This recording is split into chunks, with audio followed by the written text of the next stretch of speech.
Step right up. Lights on, mics hot.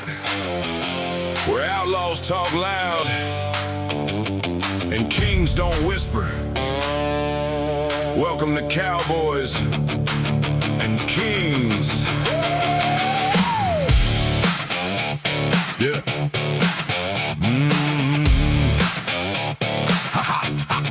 Cowboys and Kings.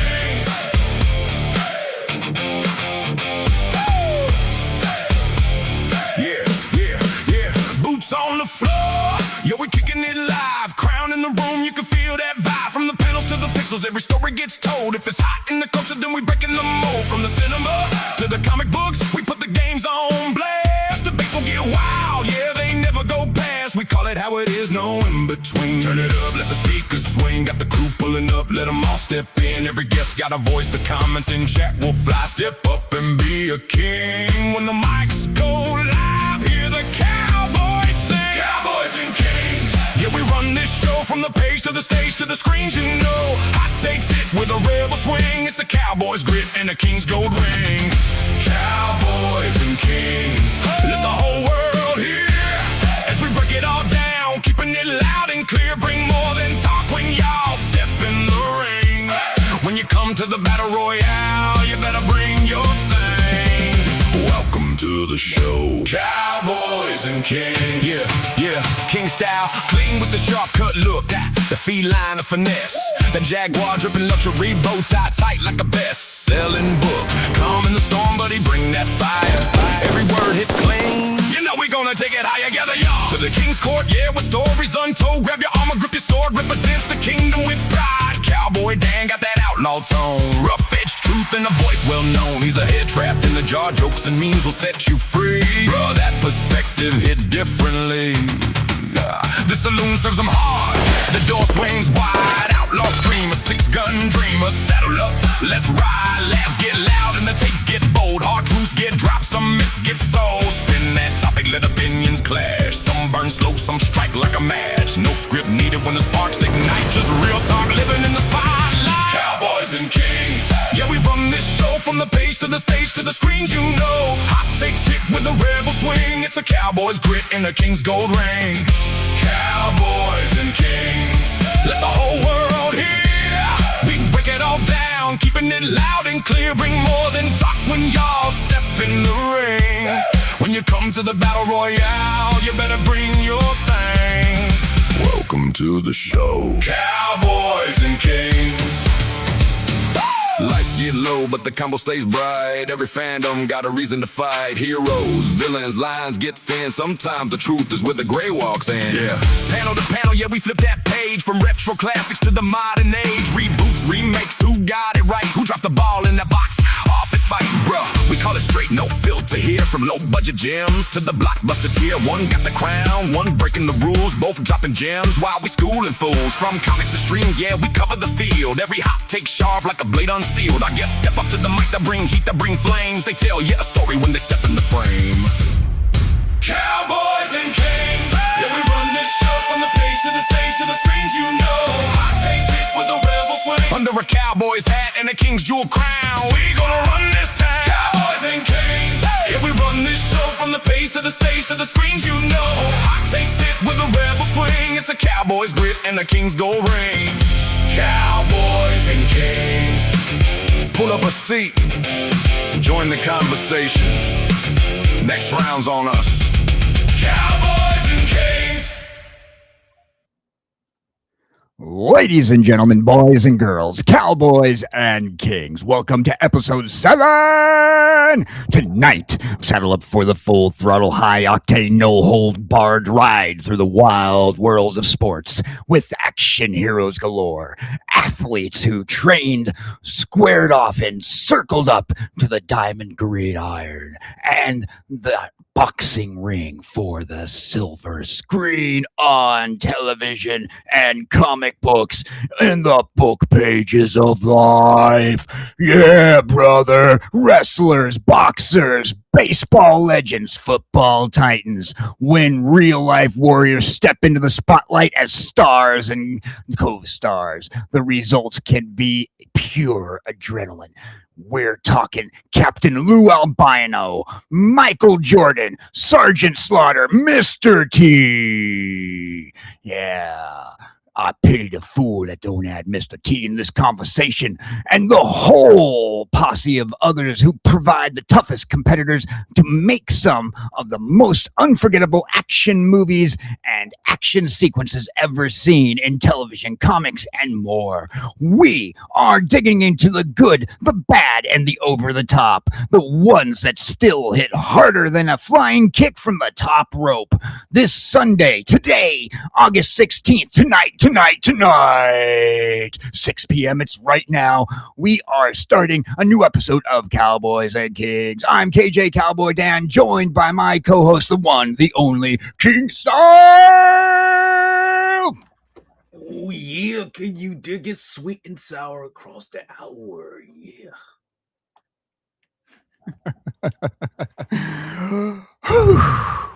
That took a breath out of me. I'll talk. Welcome everybody. This is gonna be a cool topic that we're discussing with action heroes of sports genres, and it doesn't have to be wrestlers or boxers. It could literally be soccer players from the UK, like Vinnie Jones. Like he was in a lot of movies. He was Juggernaut in X-Men 3, the movie, The Last Stand.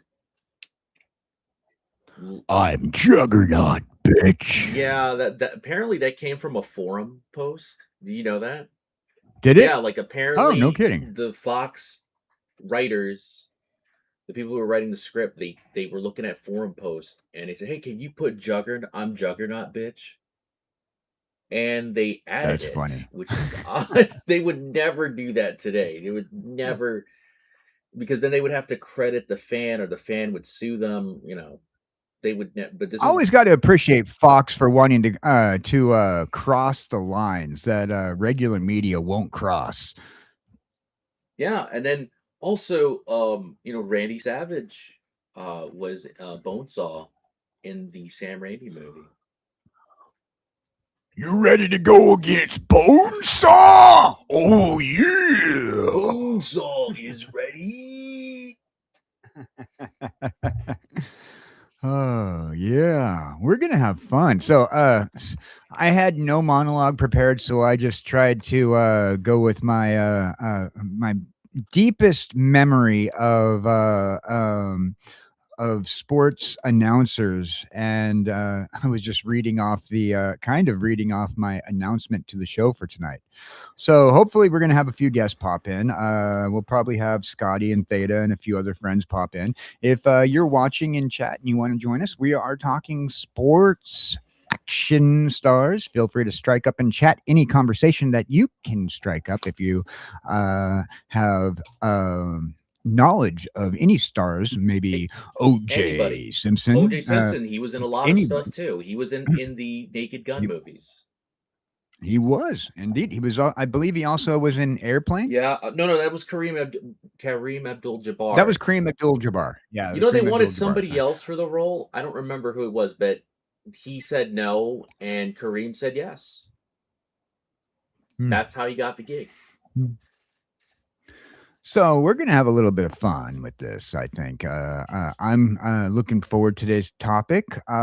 We decided to pull this one out of the middle of nowhere. Well, not really the middle of nowhere. It's been on our list for a minute. Yeah, we wanted to do something pretty cool and exciting because, dude, there was a lot of movies that had a lot of athletes, pro wrestlers, boxers, bodybuilders, martial artists.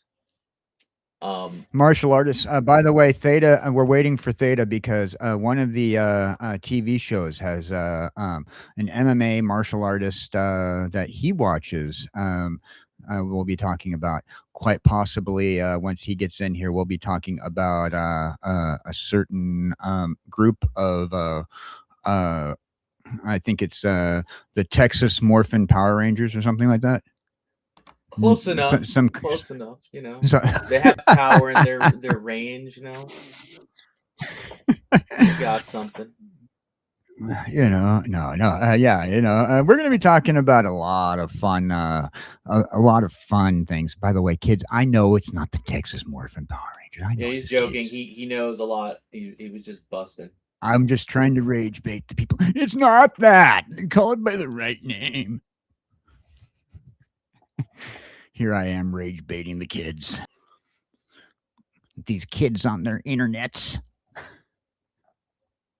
So we King and I constantly go back to talking about our favorite wrestlers.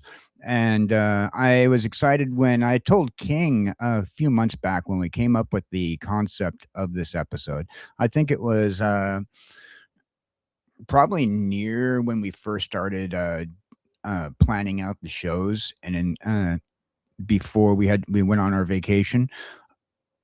But I had been followed by Sergeant Slaughter and his actual Twitter account. The former WWF champion himself. Awesome. Yeah. That is great, dude. Dude, speaking of which, can I make like a mini detour here and talk about something? You know, there was a wrestler, a female wrestler in WWE recently who clearly is really young. Like she probably was born in 2000, right? Okay. 2005. Like, so she's a little ditzy airhead. I'm sorry, but like, you know what? She was opening packages of those trading cards that WWE would have sometimes. Oh, I loved those trading cards. She literally called Sergeant Slaughter SGT Slaughter. She's an idiot. That's how young she is. Like, come on. And she's a women's champ. Dude, she was a women's champion, the world title holder. Well, and she called him SGT Slaughter. This isn't a wrestling student. She's been wrestling like for 5 years, dude. It's embarrassing. Well, we're going to have to bring on somebody who's going to correct that person. And that one person is going to be the only 4-star general of the grid, Theta of Nerd Archaeology. How you doing, brother? I'm good. How are y'all? We're good. Heard you talking about Sergeant Slaughter. Yeah, a former women's champion in WWE called him SGT Slaughter. This isn't bullshit. There's video of it, and it's who was it? Tiffany Stratton. Stratton. And I'm like, I chopped it up as she's young, but it's like, dude, you're supposed to know about wrestling history. You work for WWE. He's a former WWF champion. Ever since Sable and Sunny and all that stuff, I think the women's division is literally just a stepping, like they try to use it as a stepping stone to get into most of the women films or adult content or stuff like that. It's sad, but like most of them aren't real wrestling fans because WWE foster that behavior. They don't care either. They want eye candy. They want attractive. Even though they say that they're past the attitude era, they haven't gotten rid of BS. that. Yeah, exactly. They still do the practice. They even do it with the male talent too. With bodybuilders, collegiate wrestlers, boxers who couldn't make it. They don't care. This is a stepping stone for them for bigger and better things. They don't care. Yeah. So did you did you see like the first of all, I have two things I want to show off. I'm too excited about today's show. We've kind of been King and I have been talking about this off stage because we keep on talking about our favorite people, and me and you keep on talking about a certain Green Ranger who was pretty much an athlete himself. Yeah, he was. He was an athlete. I saw his first martial artist fight. He was a martial artist and an MMA fighter. It counts. Yeah, and so I think he was 4-0, I believe. Yeah, 4-0, undefeated. Yeah. So I was there to watch him tap out the first guy in Houston. It was awesome. I have it on one of my old channels. But so this was the concept of today's thumbnail. Yeah, I saw Lou Albano. I thought it was hilarious seeing him in there. Look at Mr. T just glaring at him. I know. Yeah. Mr. T is like, we got a nice American burger in front of right there. We got me and my jar, and Lou Albano just like picking out the pepperonis out of a sandwich, and Mr. T is like, I pity the fool that pick a pepperoni. You got to admit though, Lou Albano had one of the best mustaches ever. He did, but he also had a cool beard, and he didn't Yeah, want to shave it originally. But because Nintendo told him, "Hey, if you want to be yeah, Mario and want to get a yeah. decent payday, you have to do it," so he did it.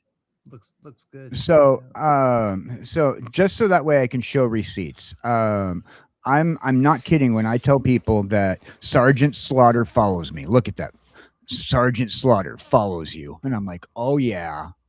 That's That's what I'm awesome. talking about. When I get a chance, I'm gonna follow this image up right here with a picture of him getting me in a headlock. Because He's you have not from lived life. everybody that I've ever heard that has met him says he's one of the most down to earth celebrities that you'll ever meet. Like he's so like loving of his fans, and he's just Well, a cool guy.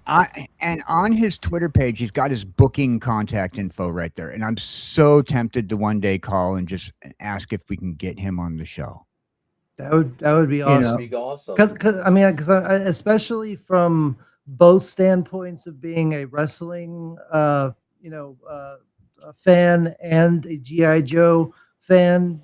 Back in the day, growing up with him as our, he was the man.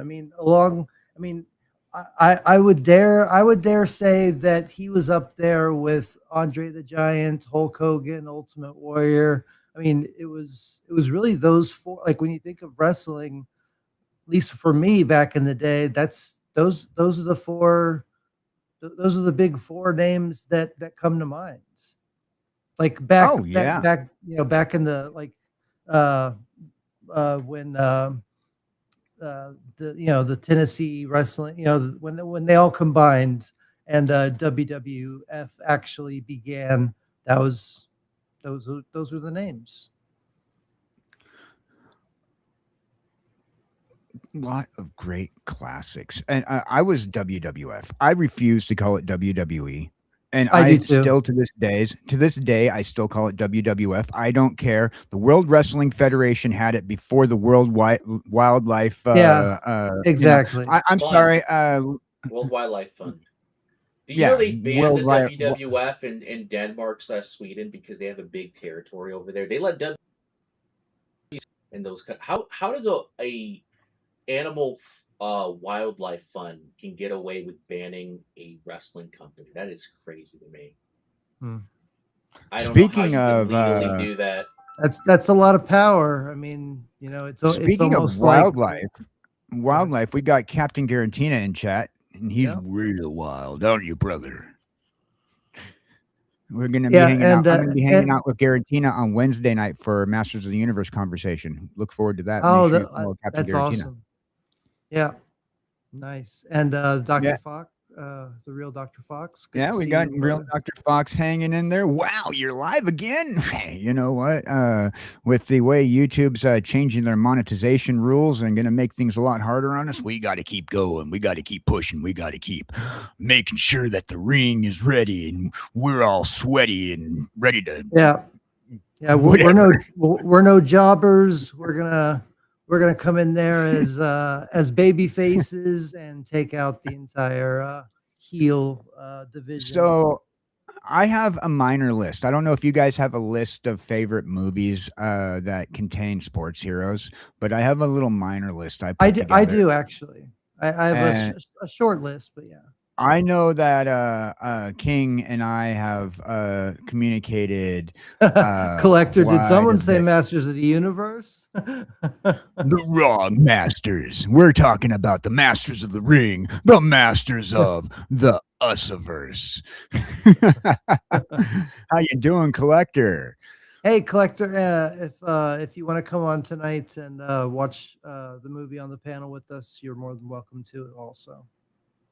So my list of I don't know if you have any a big list, but I want to start with professional wrestlers since I'm kind of in the mood for WWF.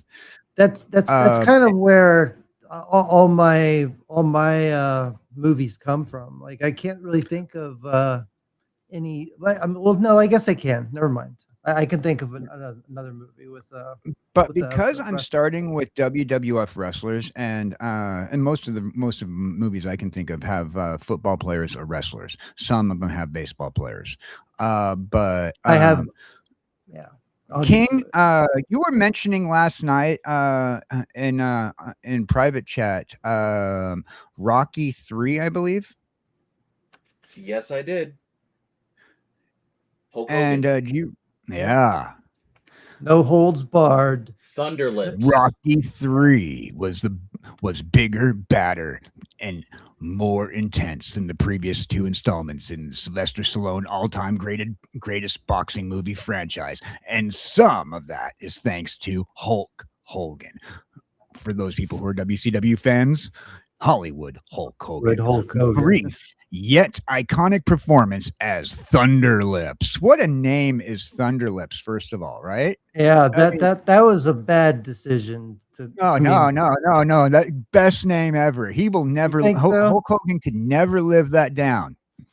Like I heard that, like rumor has it that like after he did that movie, and it was relatively successful for a third movie. You know, because when you have sequels, they're not as successful as the first movie. No, you know, unless you're the first two are the best. Like when he came back and fought Creed again, and they became friends, and yeah, is so. King, tell me what about this movie for because it was one of the movies that you recommended.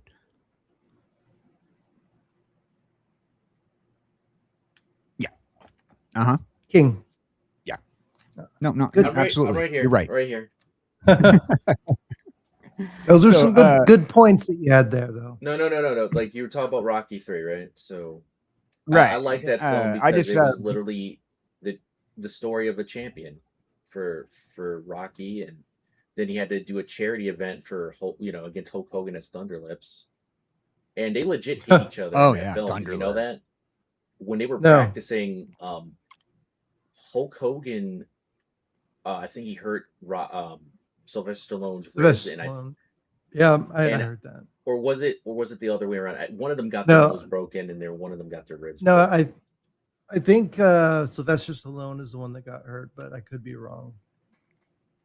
Yeah. So yeah, because he didn't know how to take one of those. Yeah, if it was today, training to take if it was today, Hulk Hogan would have been basically blacklisted in Hollywood, but back then they didn't care. All right. So during the filming of Rocky 3, Hulk Hogan accidentally sent 3 stuntmen to the hospital. Oh, yeah, makes sense. The incident occurred during the filming of the exhibition match during the scene where Hulk Hogan's character Thunderlips. You just can't help but say it like that. Thunderlips. Hey, Thunderlips, how you doing? Give me a kiss. Thunderlips tosses Stallone out of the ring and leaps into the audience to fight the crowd. Hulk Hogan, who was 26 years old at the time, did not fully realize his own massive physical strength. Oh, he did, and inadvertently injured the stunt professional. Sorry, I don't know if we cuss, but he lifted Andre the Giant. He didn't know his strength. I don't buy it. I think. Well, sometimes when you're, I think his adrenaline just got to him, and. Yeah, and there was rumors that Hulk Hogan, along with a few other of the WW wrestlers, World Wrestling Federation wrestlers, were a little bit of on the juice, if you know what I mean. Well, I think that still is. I think it's actually gotten worse over the years, but I don't know. What do you think, King? Do you buy the fact that Hulk Hogan did not realize his own strength? No, he probably didn't. Yeah. No, you're right. Yeah, probably not. Yeah. You're right. I agree. So, I agree, King. So Hulk Hogan, who was 26 years old at the time, did not fully realize his own massive physical strength and inadvertently injured 3 stunt professionals during the choreographed chaos. On set, the stuntmen injuries were almost near fatal. They had to seek immediate medical treatment at the hospital. Stallone's chaos. Stallone also had a close call. Um, Stallone himself avoided the hospital, but suffered intense, mind-numbing pain during the ring sequence when Hulk Hogan had executed a move where he threw Stallone to the corner I and leaped into the I air, remember landing that. on his shin bone directly across Stallone's Yep. collarbone. Woo! Stallone later recalled lying on the mat for 10 minutes, terrified to move because he was convinced his bone was protruding through his chest. Yeah. Woo! That's a shocker for Thunder Lips. Stallone noted that he intentionally pushed for high intensity, full contact realism during the franchise's fight scene, And while Rocky brutal. 3 crowd incident. Oh man, I didn't realize that it would. Now this movie has just now gone up to be one of my favorite Rocky movies now because of this article. While the Rocky 3 crowd incident resulted in 3 hospitalizations, Stallone suffered even more severe, life-threatening injuries in the next sequel. Okay, so the next sequel was even The worse. one with Dolph Lundgren. Lundgren. Yeah, I do. Yeah. That was the one that I knew was So very. we'll have to come back to that on another episode. And also, there was some injury with him regarding Mr. T as well. Yeah. I'm sorry, but maybe we should not have Sylvester Stallone doing his own stunts. Well, either that or not have people that are on the juice in these movies where they could seriously. Oh, come hurt on. If we somebody. didn't have people on the juice, then you'd have wrestlers that look like Bane before he took the serum. True. But yeah, I mean, when you're on that stuff, that it increases your aggressiveness and the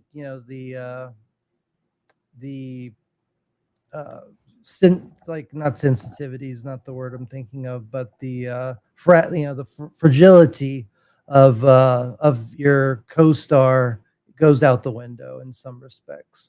Collector's saying, isn't Thunder Lips a cougar term? Yeah, exactly. How you doing, Thunder Lips?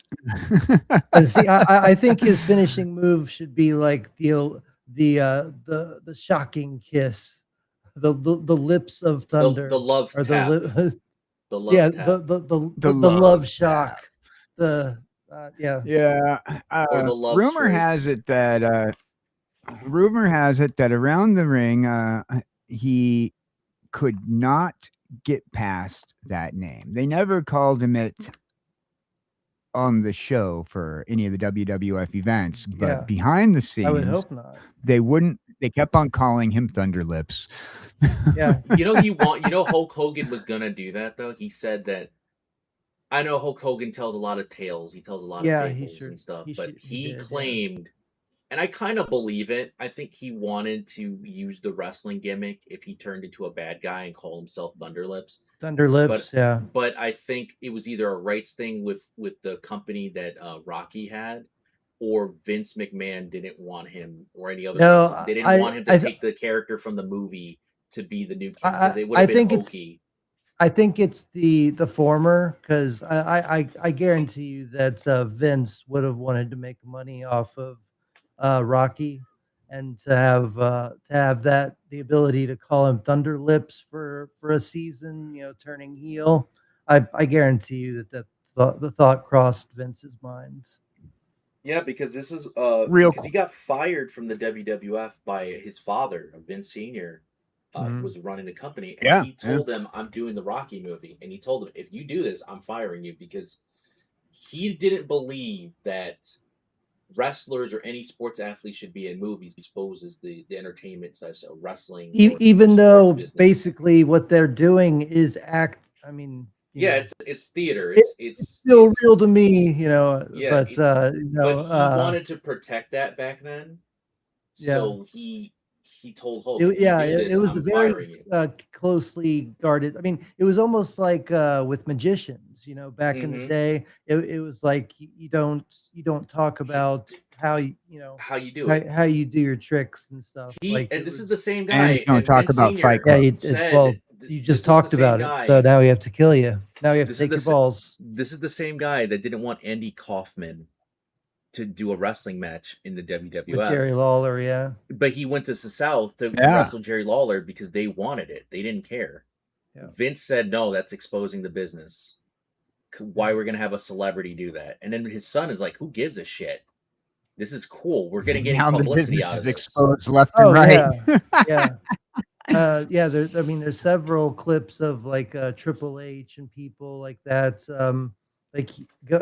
Triple H going out into the crowds, and even breaking character to tell little kids like it's just it's just a show, it's all right, don't worry about it, so it's not as tightly guarded secret as it used to be. For legal reasons, that's why they stopped doing it, because then they had to pay the boxing/wrestling commissions. And not only that, but like Vince just wanted to make it more of a circus sideshow or Disney place. He didn't want it to be, and it really based. And it's because from what I've seen, it's become kind of a circus, and I mean that in like a bad way. Like I just can't get into it anymore. It's not fun anymore because, like, for example, you look at certain wrestlers that's on. If this was kayfabe, like if it was treated like it's a real sport, you're like, oh, I don't like this guy, but I guess he's strong enough to beat this guy. Yeah, exactly. Nowadays, you can't even have that excuse. Now it's like, they just wanted to give it to him. And nobody cares. Yeah. I mean, it's right there. If they thought if it was real, like boxing or MMA, nobody would complain about it. Yeah. So exactly, and you wouldn't put as much, of your heart into like who would win. Like the fans' emotions aren't as it shows. Like my passion for the show, like for wrestling in general, is so it's practically gone. Back in the day. Can you hold that thought for a second? We got something just came in.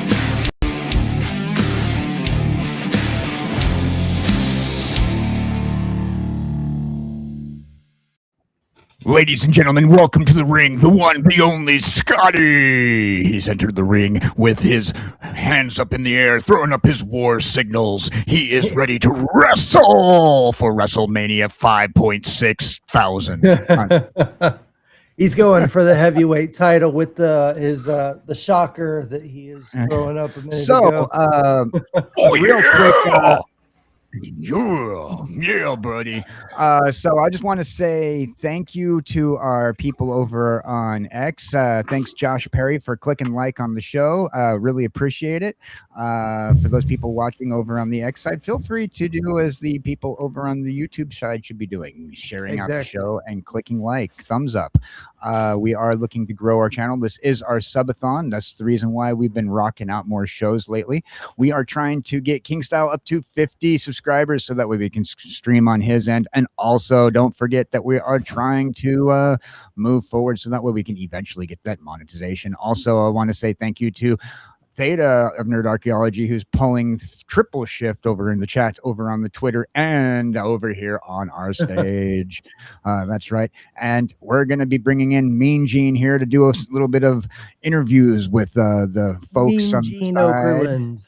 Yeah, he's going to be coming in to do some interviews later. Hey, Jamie. Yeah, I was just commenting on the other video, but it's great to see you.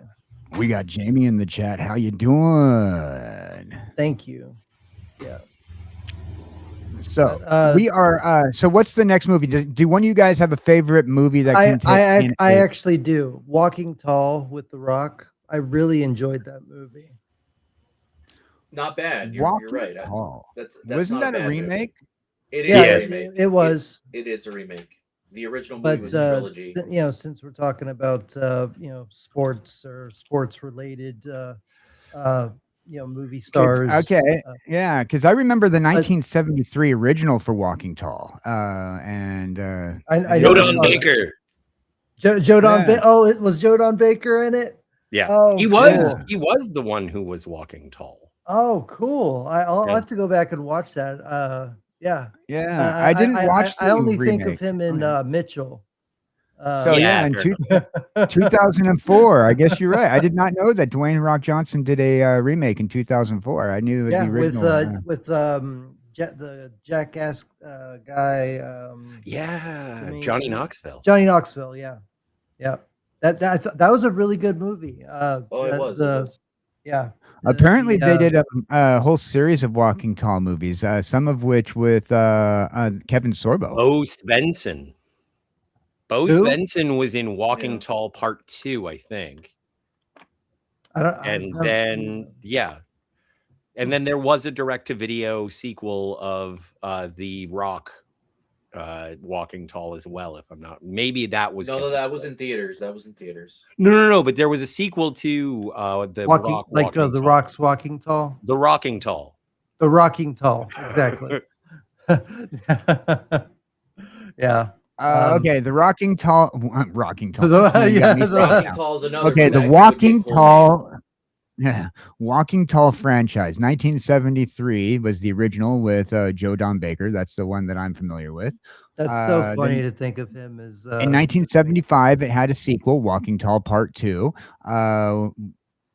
And that starred Bo Svensson, yeah, Bo Svensson. Walking Tall, the final chapter in 1977, also with Bo Svensson. Wasn't Bo Svensson the guy from Captain Power and the Soldiers of the Future? Also, he did weightlifting with Arnold Schwarzenegger. Is that who I'm thinking of? I'll look it up while you talk about it. There was also so Walking Tall in 2004 with Dwayne "The Rock" Johnson. Yes. So that movie, that's not who I'm talking about. Sorry. So that movie was a very successful movie. Apparently, it made I don't want to do. It made more than they expected. It made twice as much as they expected from it to make in theaters. I don't feel like doing the math for what 2004 money is to now, but there's definitely some good inflation on that. Then was that a WWE picture? Let's see, because I remember the Scorpion King was a WWE picture, and I'm not sure if that was still remember. Oh my God, I think even early John Cena stuff was WWE pictures. Because they wanted to use their own. So The Rock, it was who produced this film.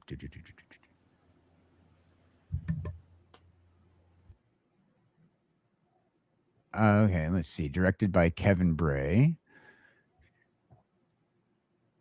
The villain in it is it was an MGM Grand production. Metro Golden Mayer. MGM produced it or released it. So isn't the main villain Neil McDonough King who Donahue? Who does all the WWF movies? King? It's not everybody, but I remember John Cena did something. Stone Cold Steve Austin did something. Randy Orton. But what production company? It was WWE Studios. Oh, WWE Studios. Or okay, so it was known as WWE Films first, and then they changed it to Studios later. All right, but do they work with the big production companies, or they work on their own? Because they did it in the first two movies. They worked with Fox Films, and then they worked with what was it? Lionsgate for the condemned Stone Cold Steve Austin. So they're showing they're showing Walking Tall with MGM is who yeah, I don't think it was produced with WWE. Okay. Then they had two more Walking Tall movies with Kevin Sorbo, and then they had That's pretty much it. Technically, there was a precursor to WWF films or WWE films. It was, you know, the movie No Holds Barred. Yeah, that was produced by WWE in the 80s. Yeah. In the late 80s. Not in the 80s. That was like the early 2000s. No. It was Hulk Hogan. No. He was Over the Top. 80s. No, Ready to Rumble. No, Hulk Hogan movie. Oh, okay. I thought you said ready. I thought you said. Sorry, ready you know what? I speak on behalf of myself and King when we're sorry for yelling. We're just very passionate about that damn movie. It's all right. No, I just thought that you said Ready to Rumble. No, but we can talk about it. All right. It has Randy Savage and other people in it. It is in my list, I believe. I believe Ready to Rumble is in my list. So Walking Tall. Is it different? Is the Rock version different than the storyline? Is it different than the 1970s slightly. version? I haven't seen it's slightly different. This one. Slightly. Give me a breakdown. It's the original one. Obviously, you know, they race swapped them, right? Obviously. Well, yeah, but it's a very good race swapping. Half Caucasian, half black. The other one, he was Caucasian the whole time, fully. Storyline. The original one. The storyline. But the original one is actually based on a true story. Actually, the sequels, I don't think it had anything to do with the original storyline from the first one. It was just a continuation of a fictional version of what they would do. Well, what was the original storyline like in the first movie? Like the same thing like The Rock. So basically, there was corruption in the town. He's a Marine that comes back to his hometown, and he realizes that his old group of friends are like corrupted. One of his old friends has started a casino and started kind of like a back alley, like drug markets. So like he's basically been selling to like kids and stuff like that. And so he wants to become, because he's backed by the sheriff, and the bad guy is backed by the police departments and stuff. And so he runs. Okay, so it's a complete different storyline then, because the original pretty much Joe Don Baker plays Pooser, who is a wrestler, and he's now a lawman. And he's just fighting corruption in his local hometown, where it's like a complete different character as well. Dwayne "The Rock" Johnson apparently plays a character named Chris Vaughn, who moved from Washington State to Tennessee. And after he gets out of the Marines. Well, he grew up in that town, though. He comes back. He comes back after he gets out of the Marines. He comes back to see his parents. That's why he's there, because his mom and his dad lives there. So that's why he went back. So like he gets he's honorably discharged, and he comes home. He does his term in the Marines, and then he comes back. And he realizes that his town has been overridden by this old friend of his, who's basically selling drugs to kids, and it ends up getting personal, with his little brother or cousin, little something like that. And so he goes in, basically he goes in there to clean up town, and he runs for sheriff and all sorts of stuff. It's a good movie. It's fun. It's a fun watch. I remember the original because I watched the original, but you might remember the same, pretty much your hero, where instead of it being The Jason Rock, David Frank. It was Joe Don Pooser in the original. Oh, Joe. Well, no, it was Sheriff Buford T. Pusser in the original, and it was played by Joe Don Baker. And it was basically like a Southern exploitation version of Death Wish. Oh, okay. If you remember the TV series Bonanza, he played Luke Harper in Bonanza. He was Billy Joe Corey in The Outsider. He was Slater in the Magnificent Seven. Back in the back in 1969. Like that's who the actor is from the original version. Yeah, of that movie. Joe Baker was a big deal back then. But the only thing I only picture him in is Mitchell. Yeah, Mitchell is so funny. Yeah, I love it. Well, but it's a good pick because he plays a wrestler in the original movie who's returned to his hometown to become a lawman. Yeah, it's a good. I haven't seen the original, but I think that the Rock version is a very fun watch. I mean, it's not like a 7 out of 10. I'd probably say it's probably like a 6, but it's it's a fun watch. So popcorn action flick. So Scotty, do you have a favorite movie that contains either a wrestler or a sports action hero? Oh man, okay. Well, my knee-jerk reaction is just to say anything with Bob Uecker. Okay. So him is the announcer in the Major League movies. Absolutely. Good. Okay, I know who you're talking about now. Yeah. Yeah, and that would be great. Fred Williamson. Did he ever play football? Fred Williamson from Dusk Till Dawn, but he's not the guy I want to think of. It's the guy from Mars Attacks. Oh. The boxer who is like the one and I knew the name off the back of my I know the name, but my brain isn't working probably because of the beer. It's not Carl Weathers. No, not Carl Weathers. Yeah, Jim Brown. It's Brian Williams. Jim Brown. Jim Brown. Yeah. Like sure anything. Brian Williams? Brown. I'm sorry. Brian Williams in Mars Attacks. He was a boxer. No, it was Jim Brown. Yeah. Oh, he was a football player. And Jim Brown was a football player, and Jim Brown also was, he played a private detective, the same private detective that's been adapted many, many times into The Outfit and Parker and Payback, all starring different people, all named different names, but based on a series of novels of just a hard-boiled thief who has a code of his own, and he played in one of those, like anything with Jim Brown. Anytime I see Jim Brown, I'm just like, what? This is awesome. But definitely Bob Uecker as well. Yeah. So Jim Brown, he was in a lot of he was in a lot of movies. So he was in Mars Attacks, as we just said, but he was in The Running Man. He played that's right. Arnold Schwarzenegger. He was in The Dirty Dozen, which Dirty Dozen. That's awesome. Yeah, Dirty Dozen. He was in Any Given Sunday, great film. He was in On the Edge in 2002.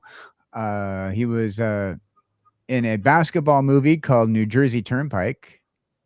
Was he in the original Longest Yard? That sounds like it could be accurate. Or maybe I'm just thinking football guy with football movie. Yeah. But if he was in Any Given Sunday, like that movie is so rad. I've never seen it. It's long, but it's good. Yeah. It's like brutal. Yeah.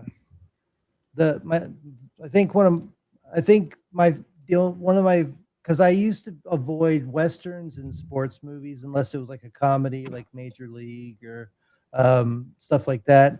But I don't see that he was in the original Longest Yard. Okay.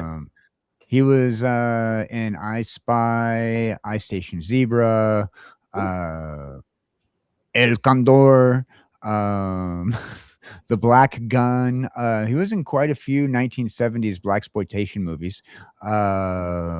He's Slaughter's Big Ripoff, Three-Way Hard, Vengeance, Police Story. He was one episode of Pacific Inferno, the TV series, and he was in the Pacific Inferno movie. He was on multiple episodes of Chips. So was I. Collector was like, was that beer, Scotty? And if why don't you send? All we need is a transporter. Collector, where you're living now, it's called cerveza. Cerveza. Por favor. So yeah, great choice. And also Bob Uecker. First of all, we got to talk about Major League for a minute. Is that just not like one of the best series ever? It really is. And it also, I mean, it was the reason why I did it a couple times where like I would have like I'd have a puzzle, and like in the movie where they would try to get the players to play better, so they would have like a naked lady, and then they'd like pull off a sticker, you know, every time they won a game. And so I did that a couple times on stream, not with the naked lady, but with I have a question for you guys. What was the movie set in the same universe, but it was about football? There was a football movie that was in the same universe. It was a comedy. Waterboy? See, I'm going to have to push back on you here, Dan. Because if you say necessary roughness, I'm going to have to say nay. No, not nay. Yeah. Because Scott Bakula is in both Major League and necessary roughness. So was that what you were going to say? Yeah. No. No. Now he's typing away. He's like, I'm looking for necessary roughness as well, because I'm going to add that one to my list. Oh man, it's so good. It's got Kathy Ireland as the kicker. I think Robert Loggia's in that one. It's so good. Oh, that's right. Robert Loggia. Kathy Ireland was actually one of the girls that I did that sticker thing with.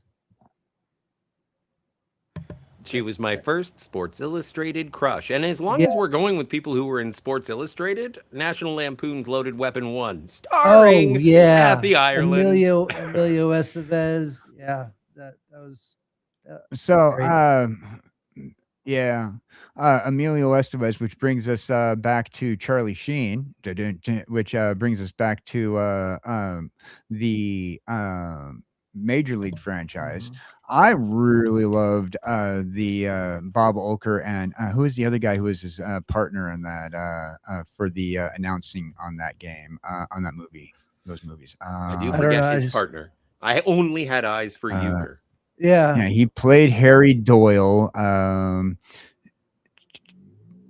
Bob Uecker. Anyhow, so like I just really love the whole announcing scenes on that, because they make a fool out of baseball announcers. Pretty much like sometimes being an announcer on these sports shows on ESPN and whatnot. And I love that Bob Uecker was down for that. Like he was like he made it hilarious. Like the whole it could be boring sitting there watching a game. That's why you go as a group of people and you get drunk beforehand, and you have like you have your tailgate party before thing, you know, because like watching baseball, it can be long and drawn out, and just kind of like, you know, unless there's like a really good play, you're not really paying much attention because you're too busy trying to flag down the hot dog guy, trying to make sure that you're avoiding getting popcorn dumped on you by the 8-year-old sitting behind you,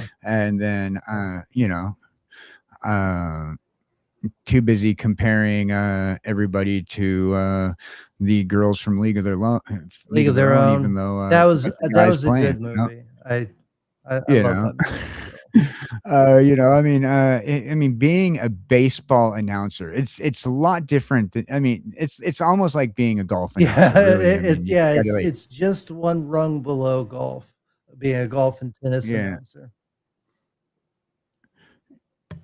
But see, the thing is, being able to have being an announcer in golf and baseball, yes, you're right, cushy job. Being a cameraman, oh yeah, I'm not going to deny that. Infinitely more difficult. Oh yeah, especially like the outdoor sports like golf, like being out there, and I would even say golf is above baseball. Exactly, I agree, because at least in baseball you have like you're underneath the bleacher. Yeah, you're taking a like break. the- You're sitting yeah, down and what have you. yeah, but in golf, you're you have to walk all the way to the next hole and stuff like that. And Unless Well, you they count might have golf different carts. cameras set up, but They the thing probably is do. that once they strike the ball, being able to catch a white ball on a light blue background and follow it all the way. It's the whole reason why Luke That's insane. Skywalker's lightsaber was green in Return of the Jedi, because it didn't, because the blue background didn't set right with it. Because the cinematographers of Return of the Jedi weren't as good as the PGA cameramen. Yeah, exactly. Let's just say if they got the PGA camera and whenever like a limb is cut off by a lightsaber, you're gonna see that thing just bounce off in the perfect angle. Yeah, of course. It's gonna be Dear like Lucas, Baba's arm. Yeah.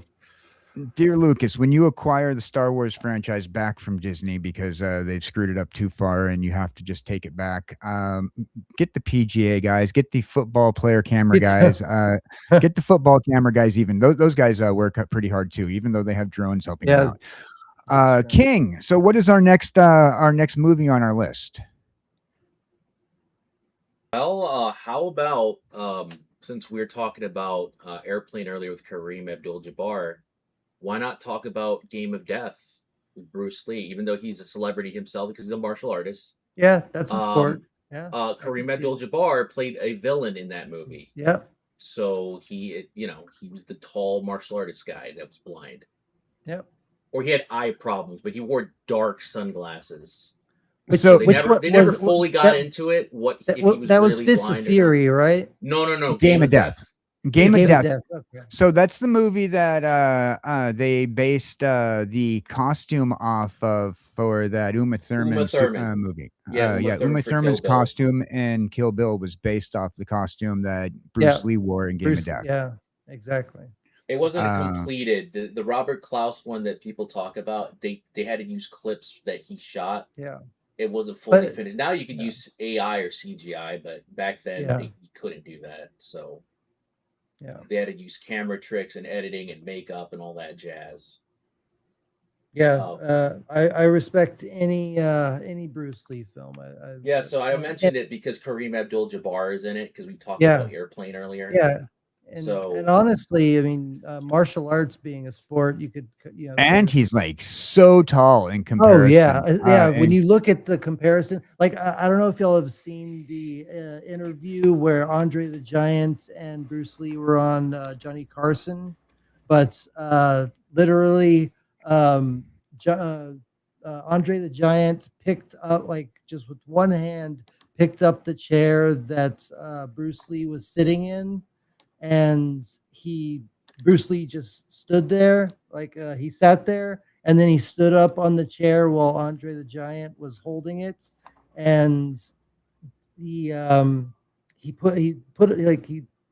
a pressure point or something, and he made him drop it, and because Andre the Giant was trying to fuck with him because he was known. Andre the Giant, like he had we have him in our list for The Princess Bride a little bit later. Here's the picture right here that you were talking about. He is. Well, yeah, but it's also Bruce Lee was a small guy too. But but like he was legit 7 feet tall though. Like that's I know.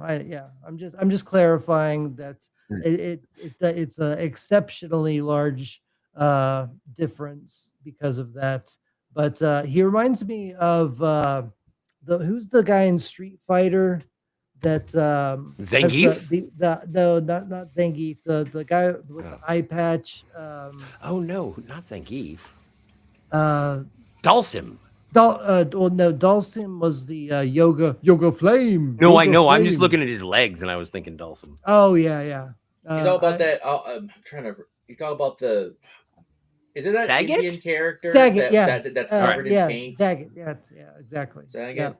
Yeah. Yes, Bob Saget. Bob Saget. Bob Saget. Yeah. Bob Saget. Now we'll get into the aristocrats joke. No, I've been told I shouldn't do that. Yeah, you probably, yeah, we probably shouldn't go. So, Jill gets me in trouble every time I start to bring up. So a man walks into a talent agency. So he the one that stretches his legs on Street Fighter. That's the one who I'm thinking of. Where his that's legs what I was stretch, his yeah, arms that's stretch, that's Dalsim. Yeah. Yeah. Yoga flame, Yeah. yoga fire. Yeah, that's who he reminds me of, like just body build wise. And if I were to do a fan casting, if I think he's no longer with us, both actors, but if I were to do a fan casting of Street Fighter, I would definitely cast him as that character on Street. He's too tall, though. I mean, I get what you're saying, but Dalsim is a relatively small guy. Definitely would. You're right. But I'm just thinking in terms of the stretchiness, because his limbs are so long in this. But I do, you put that scar across his chest, he's totally sagging. Yeah, exactly. Especially when you think about him in his later years, because Kareem Abdul-Jabbar was bald. Yeah, exactly. Yeah. Regarding Game of Death, So regarding Game of Death, that was the only I forgot where I was going with that. I remember. Hey King, so build us into your story on Game of Death that you were bringing us into. Okay, so basically Game of Death was an uncompleted movie. Like, the reality is that the movie was never fully completed, even though they try to pass it off as it wasn't. What happened was Warner Brothers contacted Bruce Lee because of his success of his first 3 movies that he did as a star. Because remember, he was Kato from the Green Hornet. Yeah. And it was so popular over there, they called it the Kato Show in Hong Kong. Exactly. Yeah. So Warner Brothers got the buzz, like, after he did those movies. They're like, hey, you wanna do Warner Brother produced film? It'd be the first Hong Kong / American kung fu movie co-produced by a major Hollywood studio. And he took the deal because he was making Game of Death at the time. He wrote the script and everything, and he shot some of the footage, and he paused everything to do Enter the Dragon. Yeah, that's why he did that. And unfortunately, he got ill during Enter the Dragon, and then he unfortunately succumbed to his illness.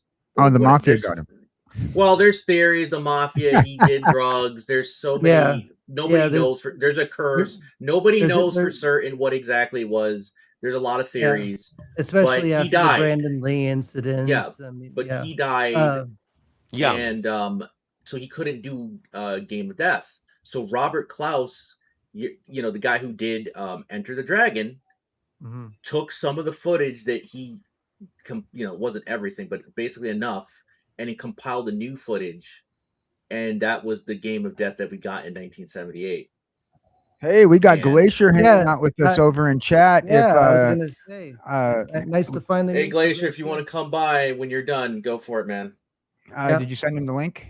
And later tonight, if you want to watch Butterfly Effect with us, if anybody, like Scotty, if you might be busy, but if you want to come by and watch.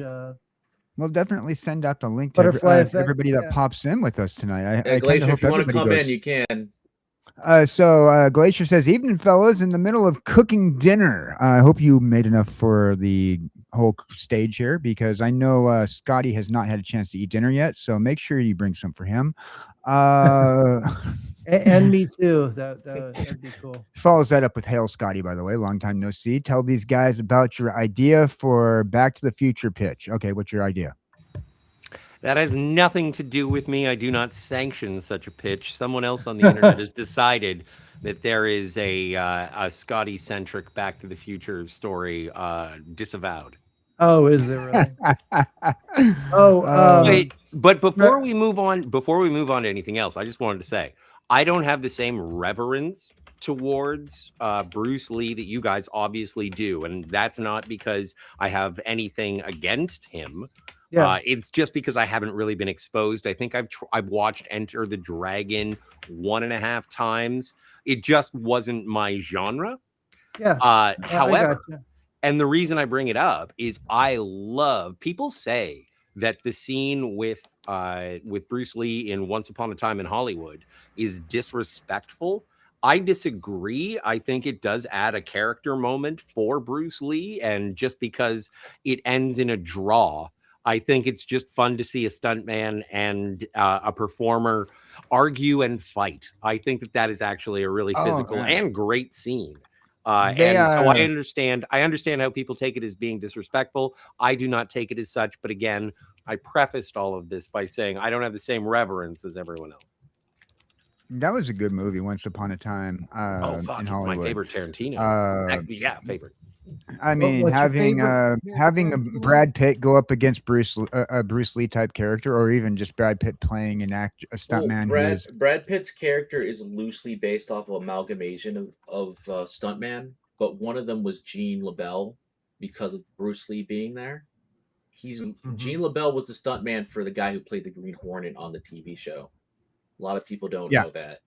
I love that whole Gene scene. LaBelle, he was also known as. He was a professional wrestler, martial artist, you name it. Him and his brother were pro wrestlers in California area when they had territories. Back then, it wasn't just like a big promotion like WWF or WCW. You had your own little places to work at in certain states or states. Yeah, wasn't have it like statewide? 2 states. Yeah, well, that was the thing. It was a territorial system. That's why it's called territorial back in those days. Sorry, man.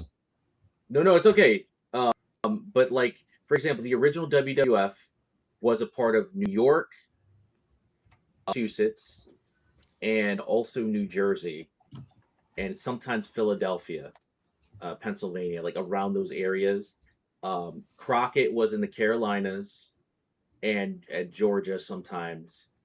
And also, they were, the later years they went to other places, but they started there because it was, easier. Like it well, wasn't and also like it was today. kind of like Mhm, it go was ahead. kind of like how when UFC first rolled out, how there were it was only in certain states. Yeah. It's not like now where they go to New York, Manhattan, or Las Vegas. Miami. No, they had to, Miami. They had to go to smaller states to build up.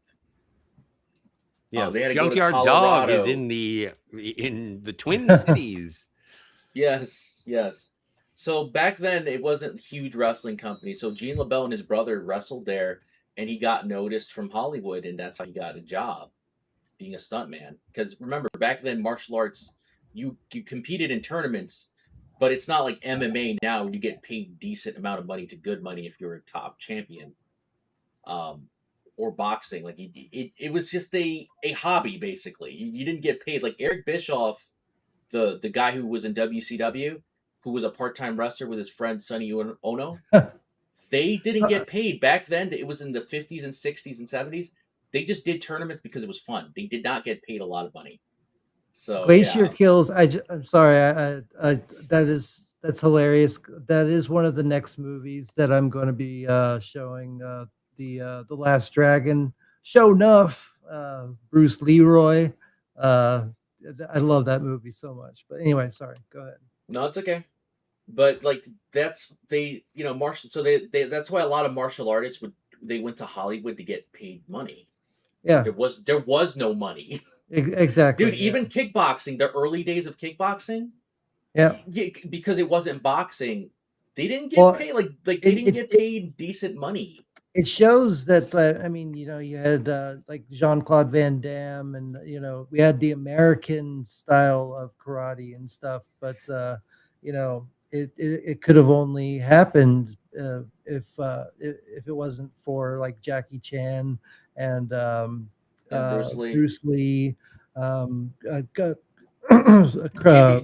Sonny Chiba, Jimmy Wang Yu, Chuck the Norris, boxer. Yeah, Chuck Norris too. Chuck Norris. Yeah. There was a lot of guys that pioneered that because, again, that's why they did that. That's why part of the reason they did those movies and that's why it started making so much money, because people saw that, or the studios saw that the people were really we loved it. Yeah, and here's the thing that like when Bruce Lee did the Kato stuff, right? That was insane back then. Like nobody for sure saw something. Yeah, like he that did. Back He in the did 60s. most of his. He did most of his stunts, or all of them. I'm not 100% sure, but I didn't want to say was all. So fast and amazing, but, that the martial arts genre expanded because back then that wasn't really a thing over here. Like the whole kung fu action genre, they brought it over here because Bruce Lee was so amazing. They're like, holy shit, we need more of this shit. Yeah, and that's how it happened. Yeah. So if it wasn't for people like to say, well, Bruce Lee wasn't the first guy that did kung fu movies, martial. That's true, but he was the most known. He was the famous one. He was the pioneer who brought it over here to North America to make it bigger and popular around the world. That's all that matters. Show enough. Absolutely. There was kung fu movies before Bruce Lee, like back in the 40s and 50s. Oh yeah. They were in black and white. Yeah. But they weren't known, and some of the actors they weren't as big as they would have been in the 80s, 70s. And one of the pioneers was Jimmy Wang Yu, who was the one-armed swordsman or one-armed boxer. And he was in the famous movie, The Master of the Flying Guillotine. I've never heard of that movie. It's really good. It's really good. I recommend it. He was a legit gangster in real life too, though. He was a part of the triad. I believe it. He had to cover his, like, whenever he did movies, he had to cover his body with shirts or jackets because he had tattoos. Like, he was one of the very few people that had to do that because that was a big no-no back then. A friend of mine said, "Have you ever seen Master of the Flying Guillotine?" And I was like, "No." And he's like, "You have to order it right now." And so I ordered it right then. And awesome. I never fucking watched it. You gotta watch it, dude. But I have it. It's right over there. But watch One Arm Boxer first, because I can't. I don't have that one. No. But like, well, you can go to certain places if you catch my drift. But like, it's the precursor, because that movie, One Arm Boxer with Jimmy Wang Yu, that's the first movie in the franchise. The Master of the Flying Guillotine is the sequel to One Arm Boxer, because the students of the Master of the Flying Guillotine, without spoiling it, has a connection between them. That's why you got to watch that movie first to watch. Hey, King, movie. What's your Twitter? I don't have a Twitter. Oh, okay, that's why. Okay, I was trying to add you to my. King's not rocking social media right now. He's only on YouTube. Okay, well, I'll leave it at this, and if anybody. So yeah, I recommend. That's a big recommend. Watch those movies. Nice. Anyway, so Bruce Lee wasn't the first guy to make kung fu movies, but he was the big one that brought it over. He was the one that made it popular around the world. Made it popular. I grew up in the time frame when we called kung fu movies chopsaki films. Yeah, no, I've heard that. I've never heard that. I've heard chopsaki. Yeah, we used to call them chopsaki films. Yeah, we used to call them chop saki films. But you know what doesn't chop and doesn't saki? If you guys get a chance, because I know you're looking to find a way to follow King Style, because he's not on Twitter, but he is on your little screenshot of this little right here, and use your smart device to click on that QR code. It'll take you right to King Style, and you can actively click like on his page, because we're trying to get him to 50 subscribers. That's right. And don't forget, ladies and gentlemen, we have some new things in the works for you guys coming soon over on the Cowboy Dan Gear Shop, a new Cowboys and Kings coffee mug that was just added to our shop last night. Get your Cowboys and Kings coffee mug today. You're like the master of those transitions into those bumpers, man. That was flawless victory.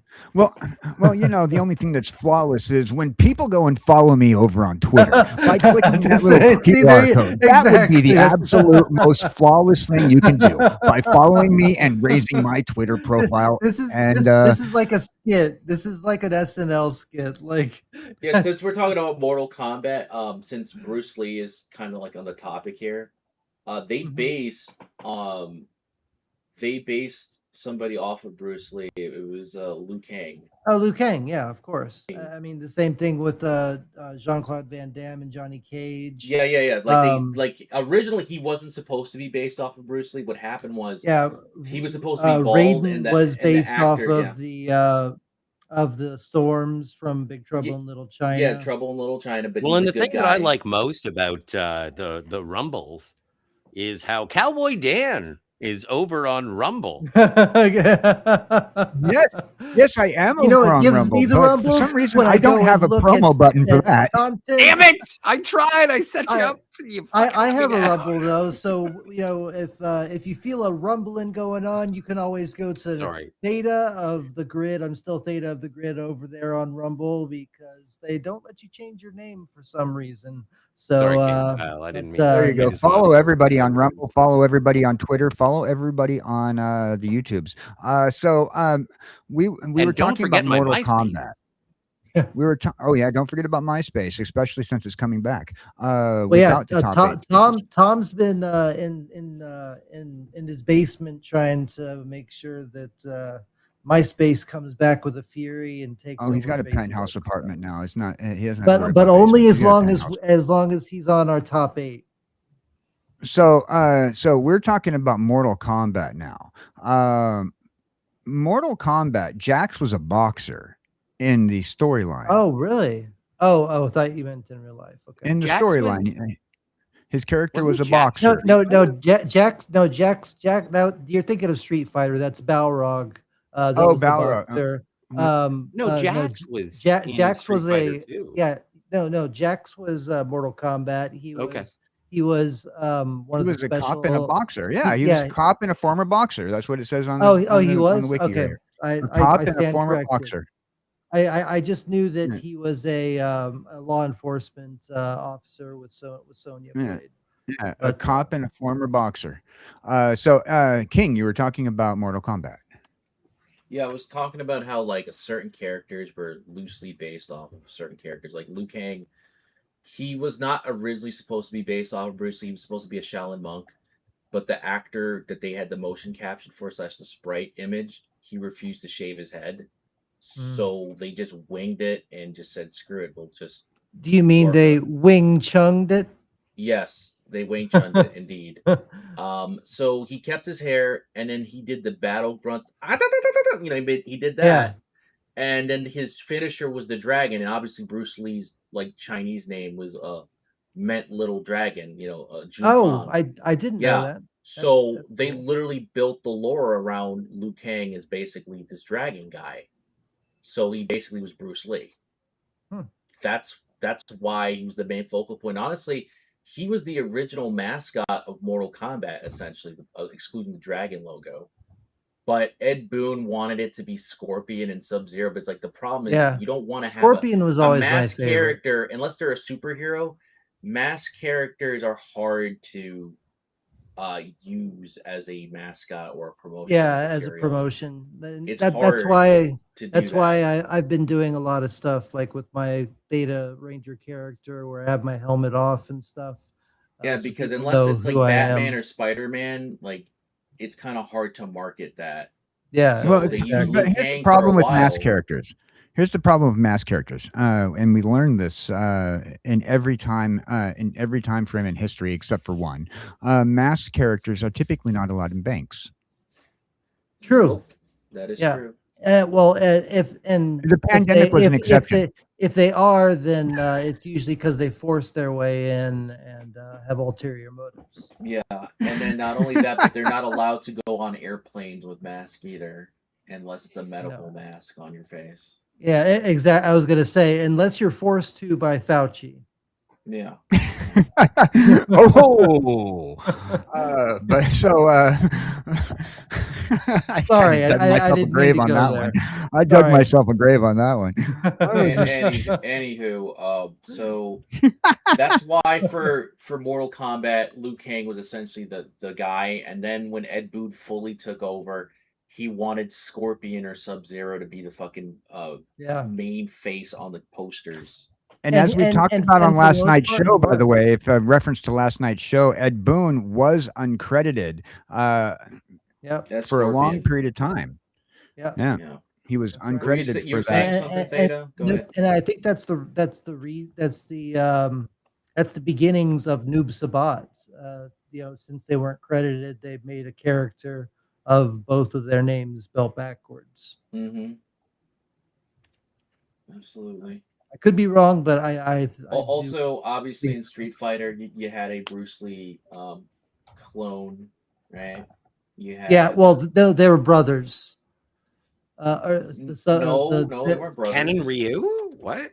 No, I'm talking about the Bruce Lee character. I thought you said Sub-Zero. I'm sorry. No, it's okay. Don't worry about it. I'm still recovering. My brain's. Don't worry about it. Don't worry about it. I have one more movie after we go around, and then I'm gonna go get something to eat before my stream. So, yeah. What movie? Fei Long is what I was talking about. They had him in Street Fighter, and then they had martial law and Tekken. They had a whole bunch of characters. Yeah. That's right. Law definitely was a 1-to-1 Bruce Lee. Yeah, and Forrest Law, you could say it's a Brandon Lee clone technically because he had a son. That was his son. It's a technicality, even though he's based off his likeness mostly on Bruce. You could say he did have the haircut and the look of Bruce, though. Yeah, because remember in the ending for Tekken 1 or 2, martial law was with his wife, or what it looked like his wife, and they had a baby that was basically Forrest.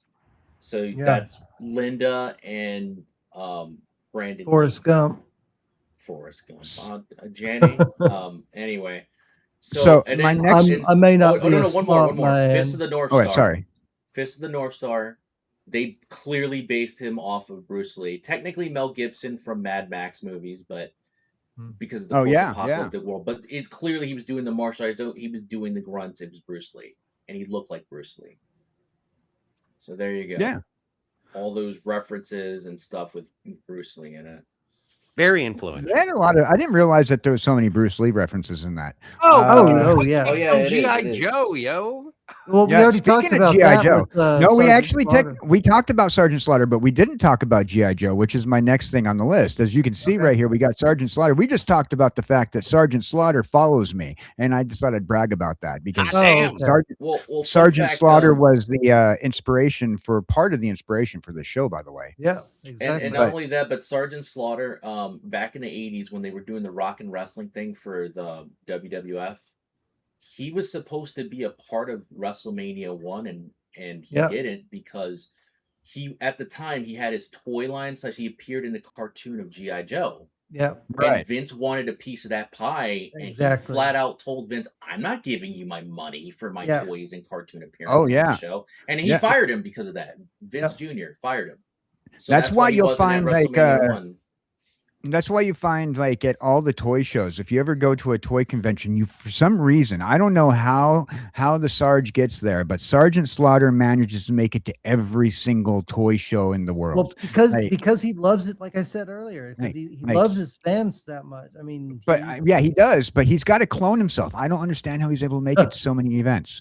Like this man, he goes to every single toy show that there possibly is. I love this man, and I'm going to meet him one of these days. I'm going to get the balls up to call that number and see if I can arrange him to come on to one of our shows. Whew. And I know King has questions already lined up for the man, but I have questions lined up too. It's like, when are we getting the Sergeant Slaughter and the Marauders cartoon series spinoff of G.I. Joe to come back so I can relive my childhood? That's a good question. I'm surprised that they didn't when they remade. Well, I mean, this might have been Sergeant Slaughter's doing, but I'm surprised when they made the G.I. Joe live action movies that they didn't bring Sergeant Slaughter in to be like. Well, it's probably because either they thought he wanted too much money or they thought he was too. I doubt he. No, I believe it might have been political because the film industry doesn't like people on the right, and Sergeant Slaughter is very much so. He would have done it for a lot less money on the right, you know. Well, he probably would have. But Sergeant Slaughter is very outspoken politically on the internet, and he gets a little flack. He's a little bit more outspoken than Superman is out on the Twitters. Huh. Well, speaking of football players, there's Dean Cain right over there. Dean Cain. True. Yeah. Yeah, but I honestly think that, like, I don't know what you think of the G.I. Joe live action movies, I enjoyed this. The second I think they're bad because they're not GI Joe movies. I enjoyed. We usually agree, Scotty. Me and you usually agree on things, except for Supergirl. But no, I'm joking. We usually agree. And this is one time I have to disagree with you. I actually liked the GI Joe movies. The only GI Joe movie I did not like was Snake Eyes. Yeah, Snake Eyes was horrible. Yeah. I never saw Snake Eyes. I did love Cobra Commander in the second one. No, Cobra Commander in the first. No, Cobra Commander sucked in both. Destro yeah, he's was a piece of shit in the first it was one. not. He was not Cobra Commander. There was no iconic costuming in the first one, and by the time they got to the second one, it was all stunt casting. Sorry, Dwayne. Okay, well, let me rephrase it. Yeah, that was a problem as well. I liked. Although, what a better perfect. Okay, you're winning. I liked the. He costume. should be Roadblock, but it's just like he's the only one who's a GI Joe. Everyone else is just generic spandex person. I'll retract and I'll just say I liked the Cobra Commander outfit in the second one. I loved finally. Okay, for me, the reason why I liked the GI Joe movies, but I didn't with the exception of Snake Eyes. I didn't like the sequels as much, but the original, I liked it because of the storyline. The storyline hit me. Bob Duke and Cobra Commander are like brothers, or there's a love triangle with Scarlet. What are you talking about? Yeah, Baroness and you want a love triangle with Scarlet? I would have loved to have a love Scarlet. Not with Cobra Commander. And also, you have Destro the entire movie without the mask until the very end, and then the mask will collect adios. No. Oh, the mask did look like Sorry. it. Yeah. Living in an era where accuracy and attention to detail of the original source material is one of the things that fans pay attention to. And the first one ruined everything because it wasn't GI Joe. And the second one, like, oh my God, no, the first one, no, thrown in the bin. And then the second one was like a half measure better. And it's like, we're going to try and do sort of GI Joe. And it's like, you didn't even go that close. You didn't go that close. It's like, I can agree with you on that, but here's how I look at it, right? I look at it as looking back, right? So I look back and I'm looking at like the 3 movies that they did plus Snake Eyes, and then I see like those, and they were bad, and they considerably worse and worse and worse each one. And so when you look at that, and then you see the first GI Joe movie of that series, of that live action franchise, and you're like, okay, it's not as bad. Yeah, but okay, so I'm comparing every live action GI Joe to the opening title sequence of the animated GI Joe movie where Cobra does the assault on the Statue of Liberty. That's like comparing apples and pineapples. Oh, I'm just comparing the live action movie to the source material. Oops.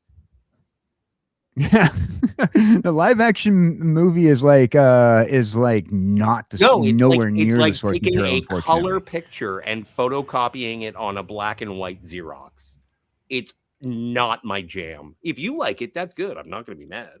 I just saying. No, I just like it in comparison to like in comparison to what we get nowadays. I mean, sure, now we're trying to go back to.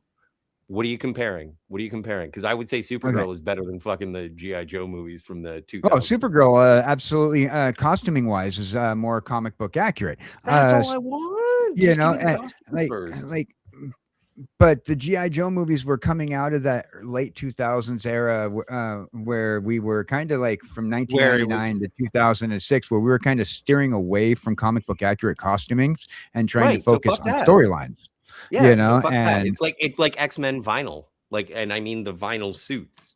Oh, I love those 1999 X-Men suits. My problem with the X-Men suits, it looked too BDSM, more like leather. Yeah, I agree. I didn't like that, and it's funny how Bryan Singer, which he's a mess himself.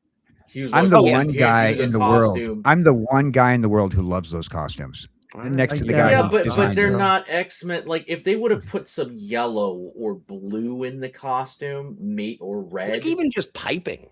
Yeah, put a little bit. Yeah, and my problem I had with Magneto's outfit was he looked like he was wearing pajamas.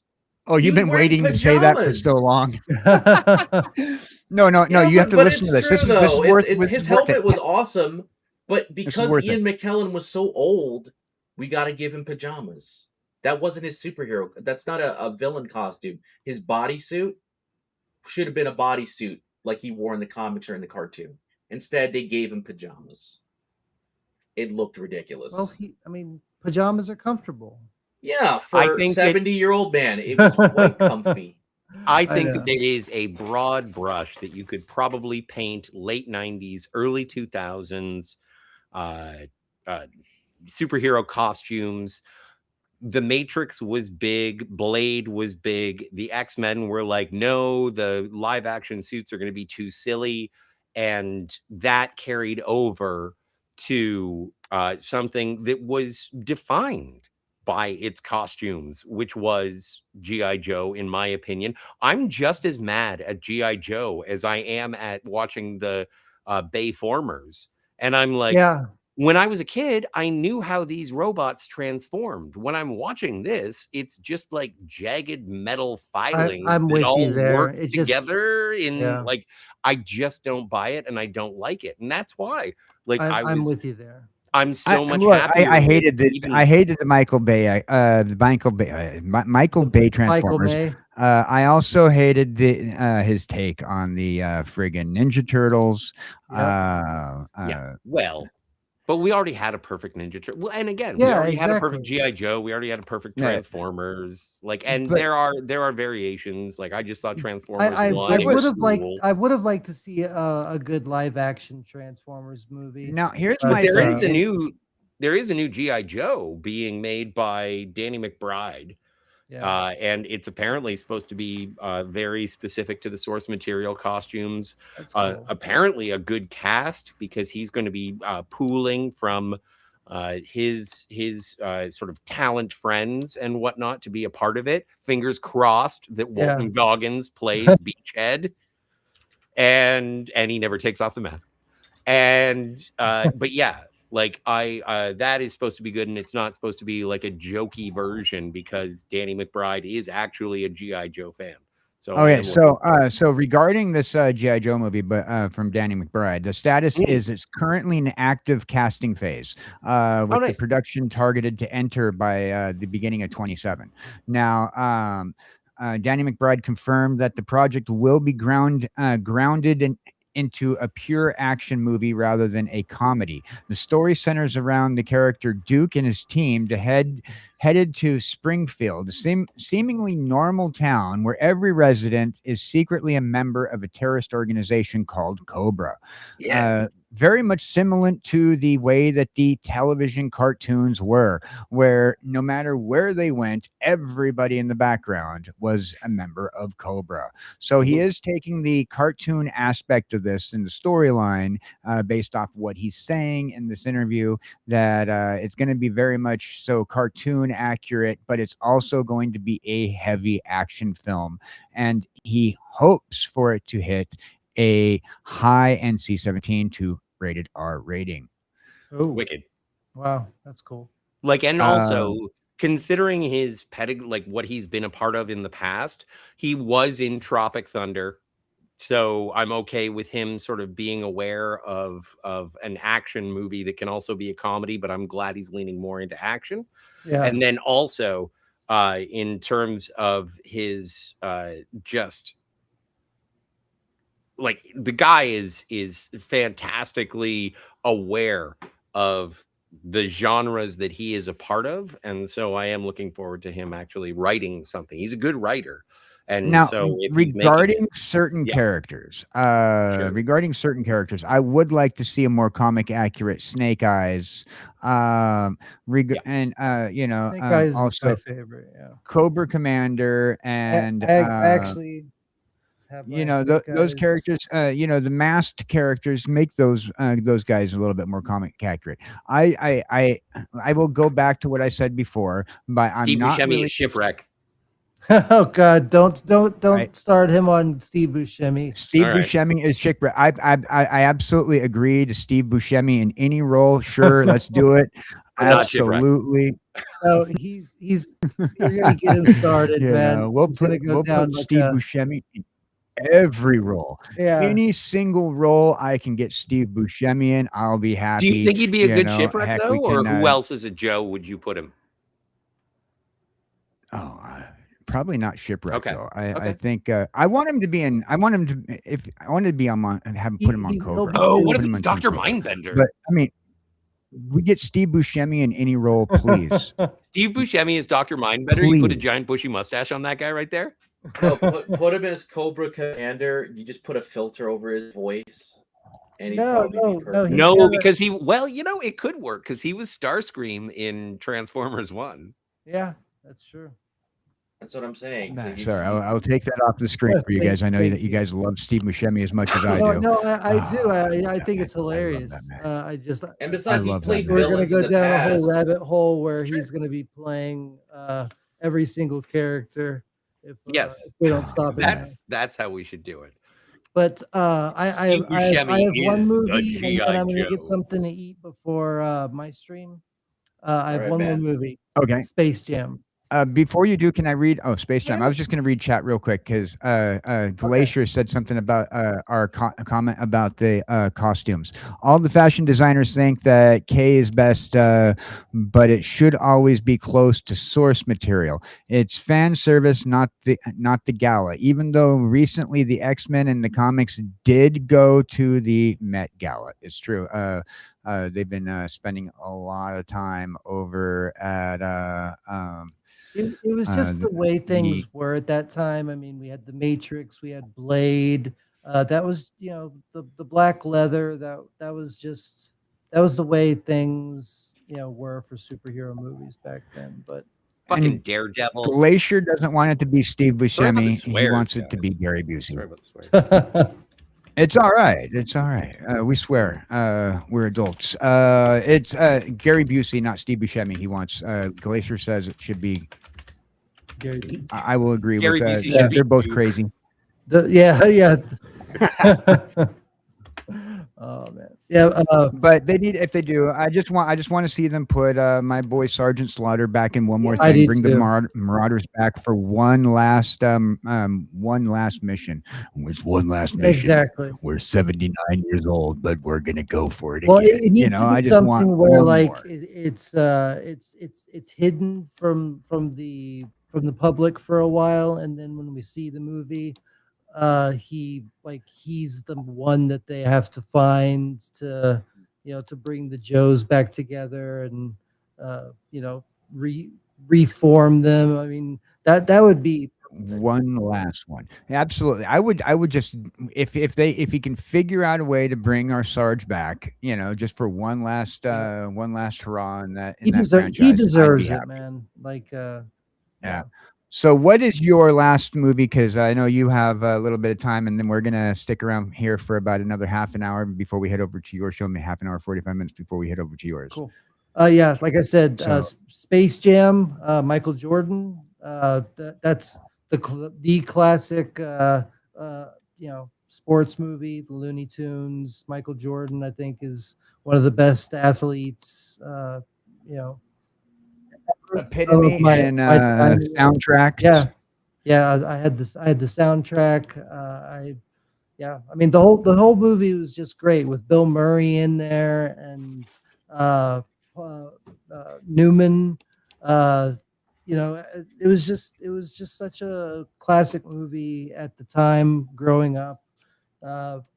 But yeah, it was just so fun to watch Michael Jordan. I had always watched. I never got into sports, but I always made sure to watch any Jordan, Chicago Bulls games back in that dynasty era.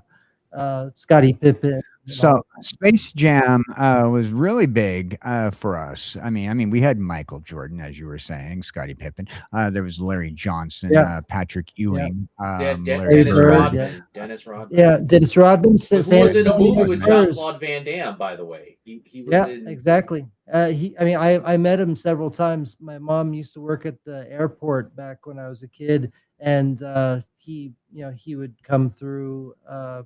She was at the counter, she worked at the counters. So, she talked to him a couple times. And one time I happened to be there, and he signed a basketball for me. And it was cool. It was awesome. But he's a local hero, and he's another one of the, I think one of the best basketball players in history. So he was a San Antonio hero. We do like that movie. A lot of my favorite quotes from that movie is from Bill Murray. Exactly. Bill Murray really brought that movie. No, Larry's white. So he what? He was Larry's not white. Larry's clear. Yeah. Bill Murray was like, even though like Michael Jordan was obviously the center of attention for that movie and brought in the tickets, it was really Bill Murray that held that movie together. The comedic aspects that Bill Murray brought into that movie are legendary. You dirty dog. Also, fun fact, a lot of people don't know this, but originally the Mickey Mouse and the other, Disney cartoon characters were supposed to appear in the movie or just a Looney cameo. Tunes? Yeah, in the space. Yeah, they were What happened was because it was this "you scratch my back, I'll scratch yours" type of Oh, frame okay. Roger Rabbit, and they were supposed to return the favor and they didn't. That's why in the movie They didn't. you noticed how Bugs and Daffy were talking trash about, oh, look at those cartoon characters that are in the amusement park wearing those little tiny shorts and clown shoes. No, the best insult in that entire movie is like, what's the name of the hockey team in Anaheim?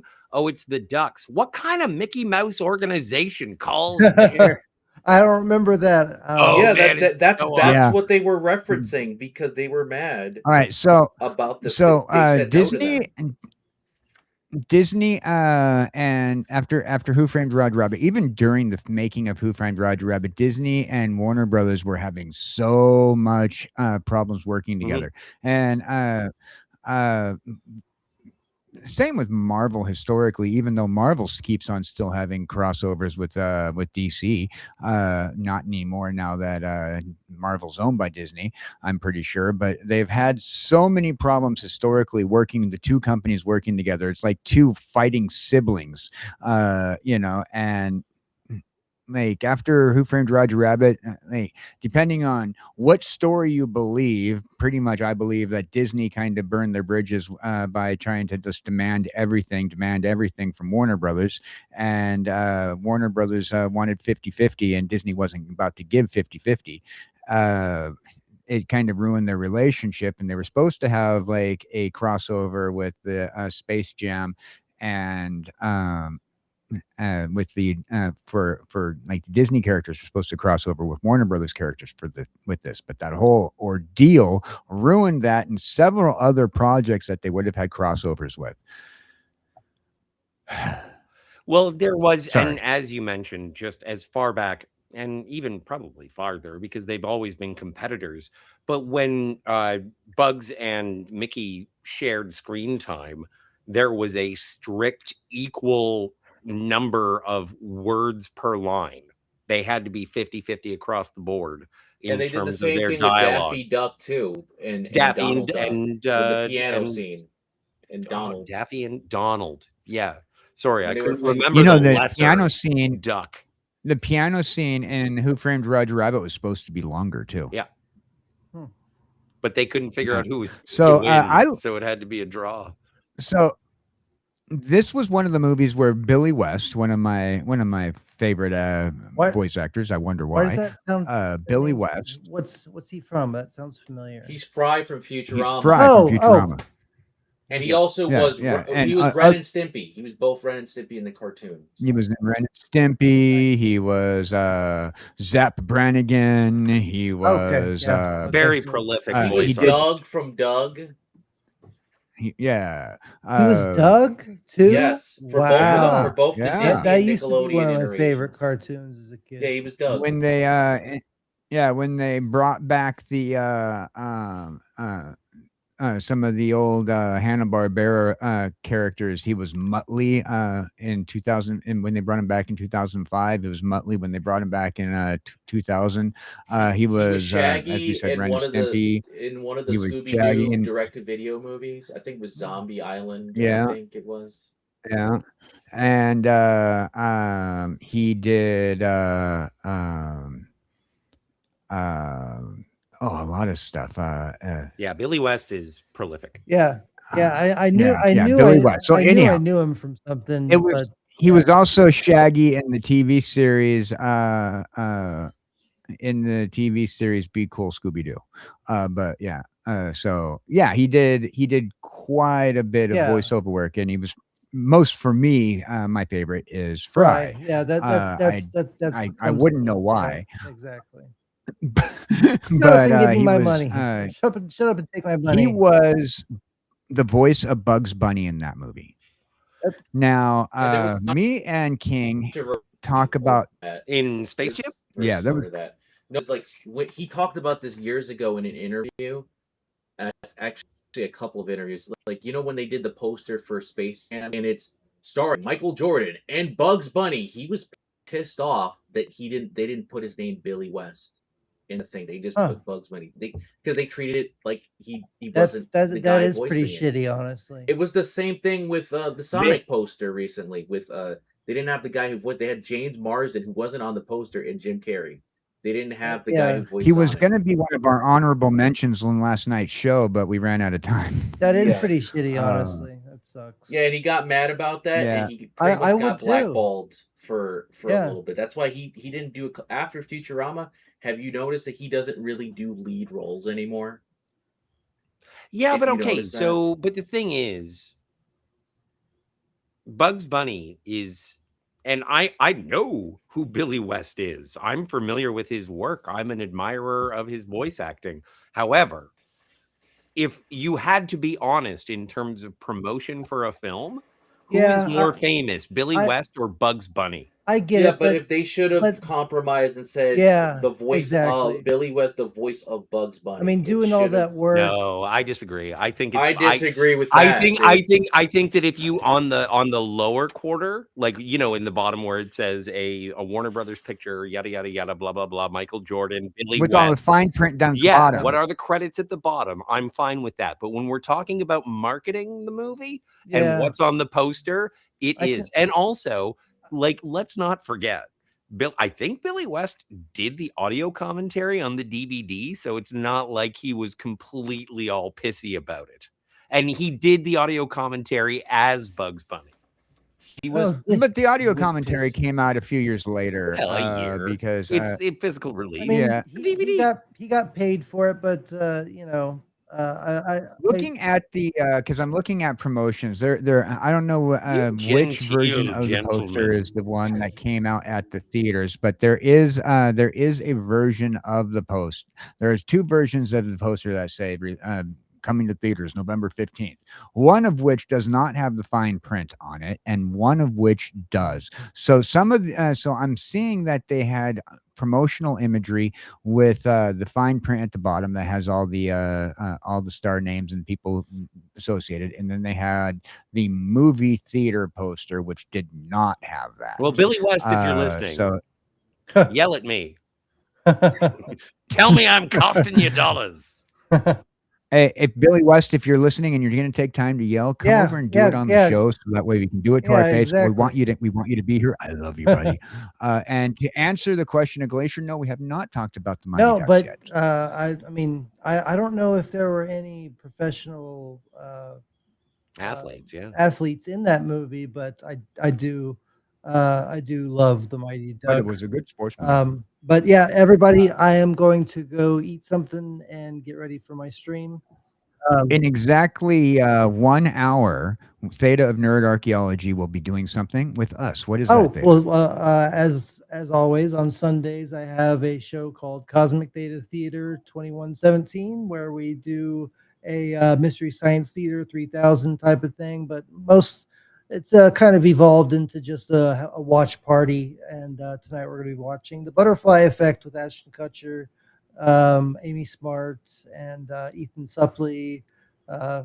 So if anybody wants to watch that with us, feel free to come over to my channel. And here's another thing that Theta's had recently done. Here's a little piece of Theta's recent history. He made this image for us, a version of me wearing a Starfleet uniform.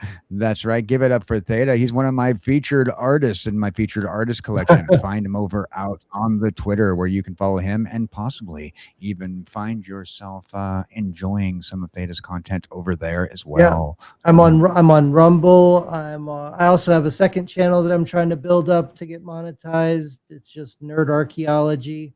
That'll be where I have all my long form videos, theories, video, movie explanations, that type of stuff. All the stuff that I do. Yeah,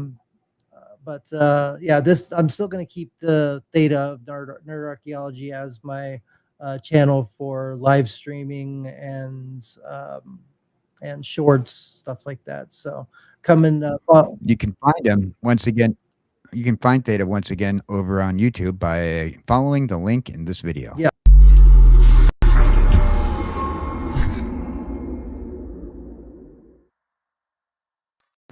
Exactly. Thank you for joining. Yeah. So follow me over there and go to Rumble, and I'm Theta of the Grid over on Rumble. So if you want to support me there, you can do that as well. But thank you for having me. It's always a pleasure, and I'll see y'all in a little bit, guys. And y'all are all welcome to come and join if y'all are available. So. If I was only monetized, I'd have you. We'd do a raid over to your channel, but I don't have that ability. Yeah. Well, you're gonna be getting there because I mean you're doing some kick-ass stuff over here. Well, we got a ways to go to get on the followers. We're building up on a few other things, so hopefully, if you guys make sure you give that follow by doing YouTube is definitely seeing the work that you're putting in and promoting it. So it helps when the viewers see the work as well, and when the viewers hit that little subscribe button or maybe the QR code that'll take you to the like, and you can hit that little like button and follow us over on the YouTubes. All right. I'll see y'all in just a little bit. I love y'all. I hope y'all have a great rest of your stream. Take care.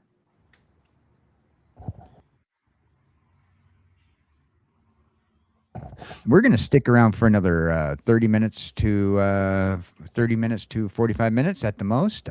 We got a couple more movies up on our list. And I believe the next movie we have on our list was another rock movie that we talked about the other night, The Scorpion King. Really good one. It was a really good film for what it was. It was a spin-off of the Mummy movies. Which had not to be confused with the spin-off of the Mommy movies. Nope, that's a different movie. Completely. We also have in our list, and I just wanted to blow past that one because we did spend a lot of time talking about the Mummy last night, but we are going to be talking about Shaquille O'Neal, who portrayed the title role in the movie Kazam, where he is a genie. Yes, he is. Not to be confused with the Mandela Effect Shazam starring Sinbad. Also, Shaq I swear I was from that universe. Shaq also was in the movie Steel, which was like a Superman. He was. Character. Yeah. Have you ever seen it? Yeah, the editing is terrible. If you've never seen it, don't. Terrible editing. The camera angle. If weird, like they made things look worse than it actually is. It's like, why would you release a footage like that? Why? First of all, if you have never seen it and you decide because we're telling you not to see it and you go and see it anyway, don't read any Steel comic books beforehand, because then you're just going to ruin it completely more than it's already ruined itself, more than the filmmakers ruined it. I mean, if you want to say one of the worst, most under talked about worst comic book movies ever, which actually makes Catwoman look like a good movie. Like, at least Catwoman was directed like a music video. like whoever made Steel did not know what they were doing. And I'm glad you brought up Steel from the comics, because I was like, holy shit, they're making Steel from the death and the reign of the Supermen. This is rad. I can't wait. Oh, yeah. And then I found out Yeah. and I was like, oh. Oh, I know. Yeah. Ugh. See, now we're friends again. See, you say a whole bunch of things that I agree with, then you say one thing, and then we're not friends anymore. Now we're friends again because you said things I agree with again. Oh, so it's the internet. Oh yeah. Yeah, it wasn't good. No. It was a horrible movie. The editing, You're absolutely was right. terrible. The shots were terrible. It's like they made it look worse on purpose. But yeah, if you want to see a bad movie, go and see Steel, and then and then you'll have better appreciation for Kazam, for Storm as Catwoman. Kazam is way better than Steel. I loved Kazam. A genie named Kazam has been sealed up for 1,000 years until one day he's actually freed by Max. Max, who has run from a local group home. Kazam explains to the youth that he belongs to Max until he grants him 3 wishes. But Max really wants to get to know his estranged father. Okay. When... Yeah. The more you describe this, the more I want to watch Suburban Commando. Oh, Suburban Commando is, I believe it's in our list. That's a Hulk Hogan. But before we start getting into the schlock, I just wanted to bring up, did you bring up already Haywire? No, we have not. Haywire is the only thing that I have ever enjoyed Gina Carano in. I think that Haywire is probably the best thing that Gina Carano has ever been in terms of cinema or television. I don't care about Cara Dune. You know, I'm a Star Wars guy who thinks that there are only 6 episodes and I'm done. So that's it. I don't really care about The Mandalorian, F all that. And so but with her in Haywire, if you are, it's directed by Steven Soderbergh, same guy who made the Ocean's trilogy, Sex, Lies, and Videotape, so many like good, Traffic, which I think won Best Picture. So yeah, no, Steven Soderbergh, great director, great action director, all-star cast. If you haven't seen Haywire, highly recommend. And Gina Carano is great in it. Aside from that, I don't really care. Also, co-starring with her, Ewan McGregor. Yeah, I think Channing Tatum. What's the guy? Channing Tatum.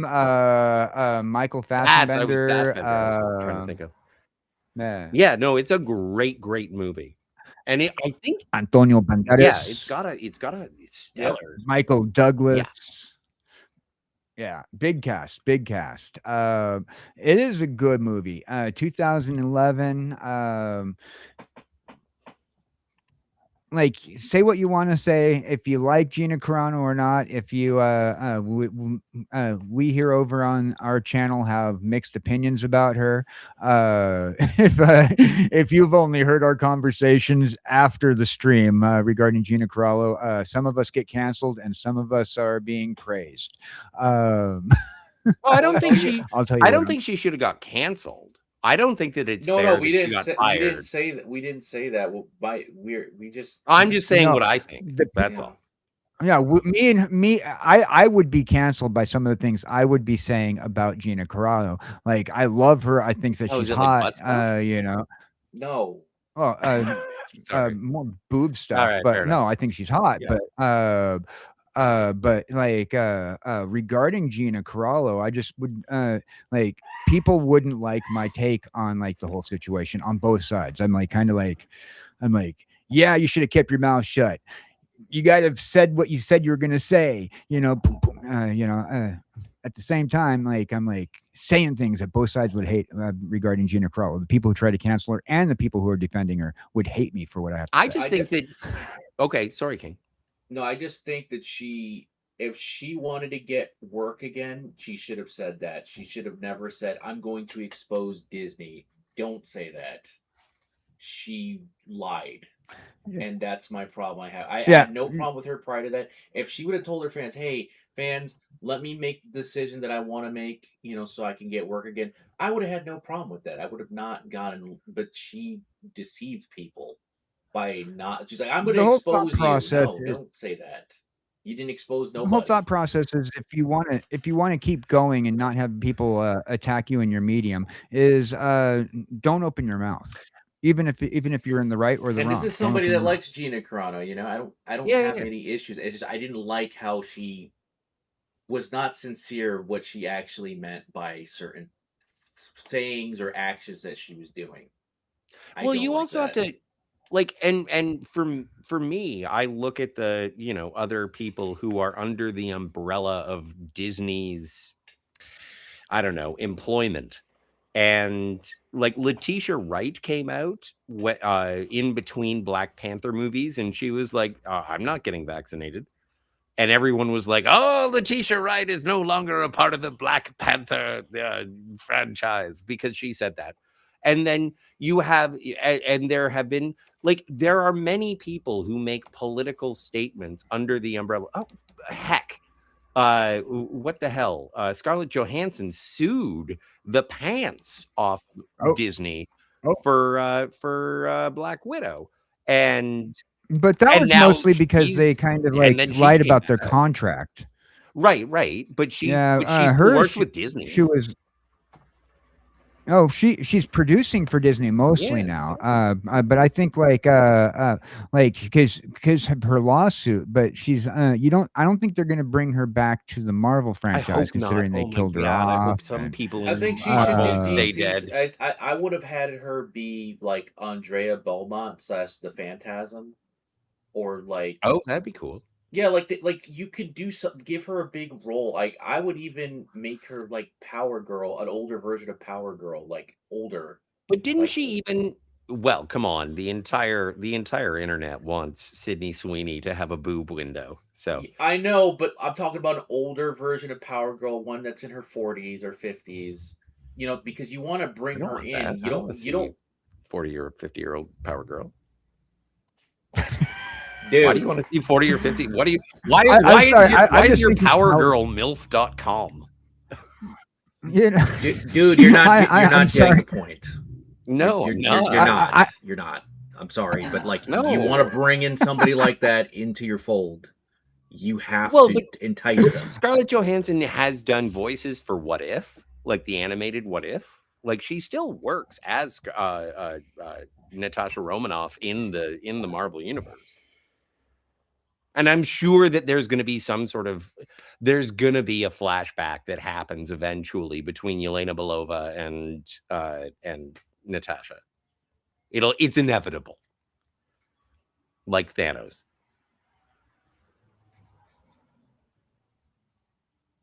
Possibly. Yeah. There's a possibility of that. Oh, my cat. I swear my cat is a demon. My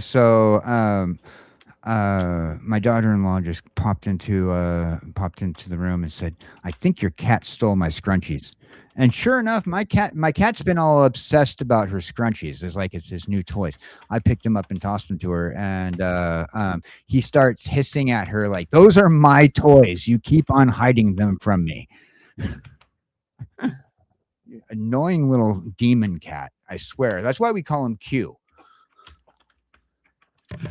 Delightful. Oh man. So sorry, I was not there for half of that conversation because I had to discipline my cat. King Style had to discipline me, so it all worked out. I will catch that in the VOD. So where were we at? Okay, so yeah, so I guess where I was getting at before I had to walk away was definitely got to be careful what you say and do when you have a nice paying gig, because you don't want to potentially lose it. The next show on our list is since we talked about just really to go through. So Travis Kelce Travis Kelce. He was in a few movies that were pretty good. LeBron James, he was in Trainwreck. He was in quite a few movies as well. What about Sam T. Jones in Flash Gordon? Yeah. That good call out. 1980s. The original, well, not the original, but the Flash Gordon that we remember, not the serials from the 40s. Yeah. And from Ted. Also, Ox Baker from Escape from New York, the wrestler. Oh yeah, he appeared in that movie fighting Snake Plissken. Didn't Kurt Russell bang him in the nuts? Maybe. So I heard, and I think this is from an audio commentary or a behind the scenes featurette, but in that moment when it is that giant of a man and they're fighting, and Kurt Russell had said, like, take it, ease up a little bit. And he's like, I'll ease up. And then he didn't. He really didn't. And so there was a moment, because Kurt Russell's character, Snake Plissken, had a bat, and he just basically pointed at that guy, that man, that giant of an athlete, and then just... Was that Escape from New York or Escape from New York? And then tapped him in the nuts with his bat, and then was like, wagged his finger and was like, huh? And he was like, and there were never any problems after that. That's what I heard from Kurt Russell.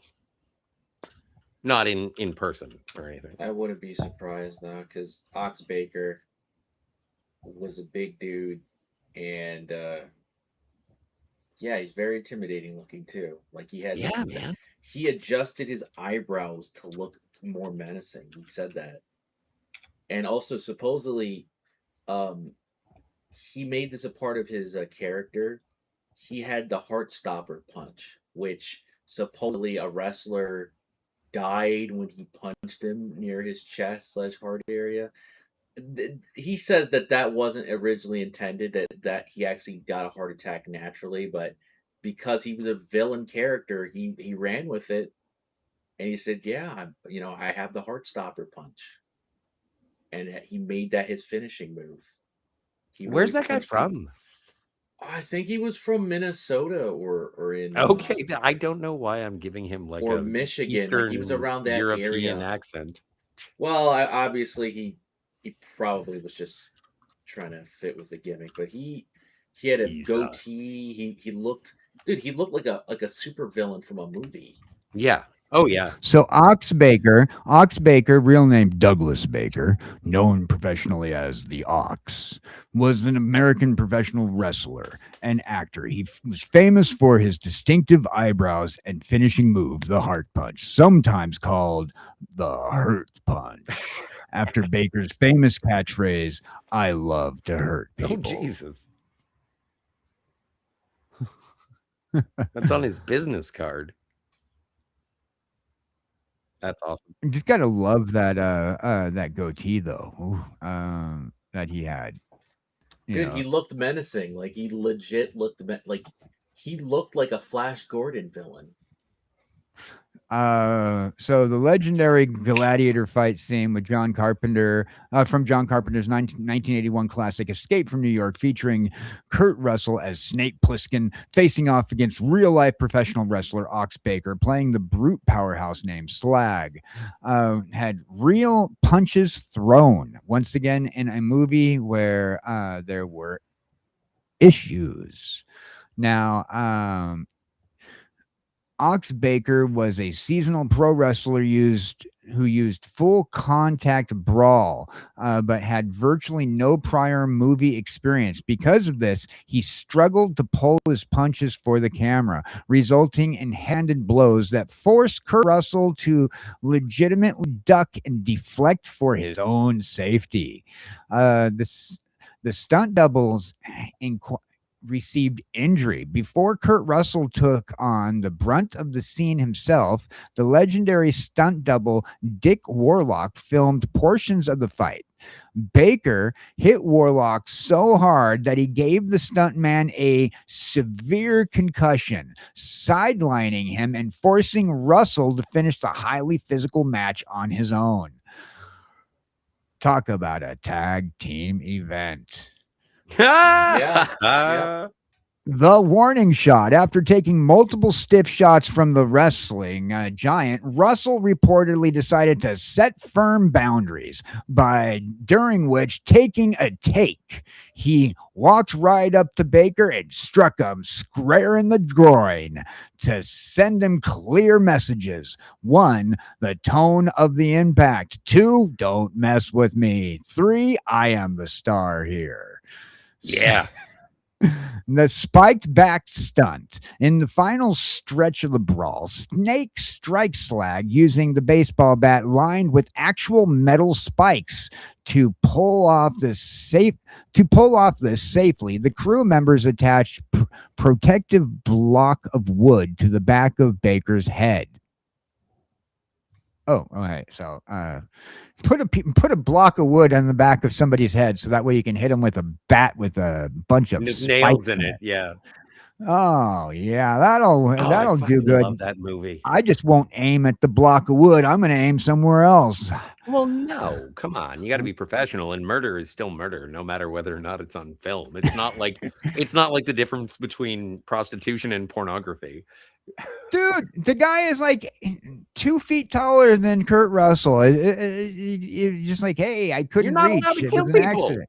You're not allowed to It was kill an people. accident. It's like the first commandment.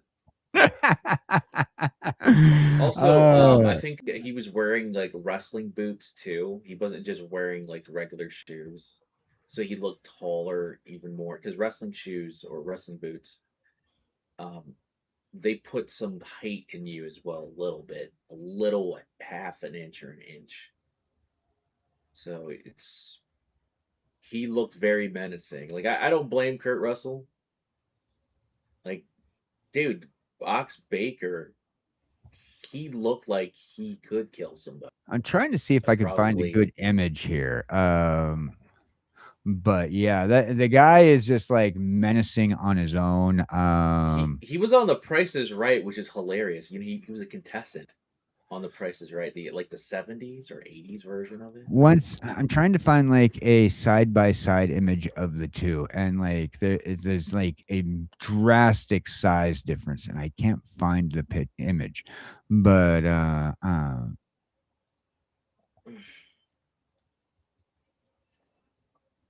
yeah, I can't find a side-by-side image, but the guy is just frightening looking on his own. Just here we go. Here's just a picture of him. It's loading up into the image right now, but this guy's just frightening. And if you've seen the movie, you've seen this, like the height difference between the two. But look at that guy. Look at that guy. I'm sorry, that guy's like a nightmare right there. Look at those eyebrows and that and goatee. His hands are huge too, man. Like big like hands. His chest hair doesn't know where his goatee starts. Yep. His wife loved him. Yeah. And also, he was known for his eyebrows. She was a D cup based on those hands. Yeah, but his eyebrow. But here's the thing: he was also, besides his appearance, he was known for having those unique eyebrows as a pro wrestler. Because they look like natural villain eyebrows. Like if you want to look menacing. I am now going to stop casting Steve Buscemi in every role and start casting him in every role. Yeah. Ox Baker. You shave his beard. That is my Professor X. Yeah, he look like one scary Professor X. Yeah, I don't think he's gonna be in a wheelchair because he was refusing to be crippled. That's how strong he is. Like, nope. There you go. Well,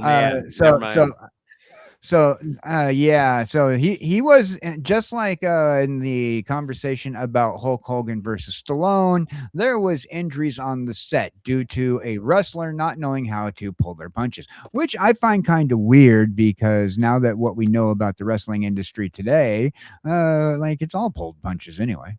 Well, back in the Yeah. day, they would legit, like, depending on the scenario or the wrestler that had problems with each other, they would legit hit each other or put submission holds on each other because of Well, that. Like, so to protect the wrestling industry to not look hokey, they would yeah. cinch it in. Like, they would put like a submission hold or legit choke somebody out for real, so Yeah. the fans don't think it's fake.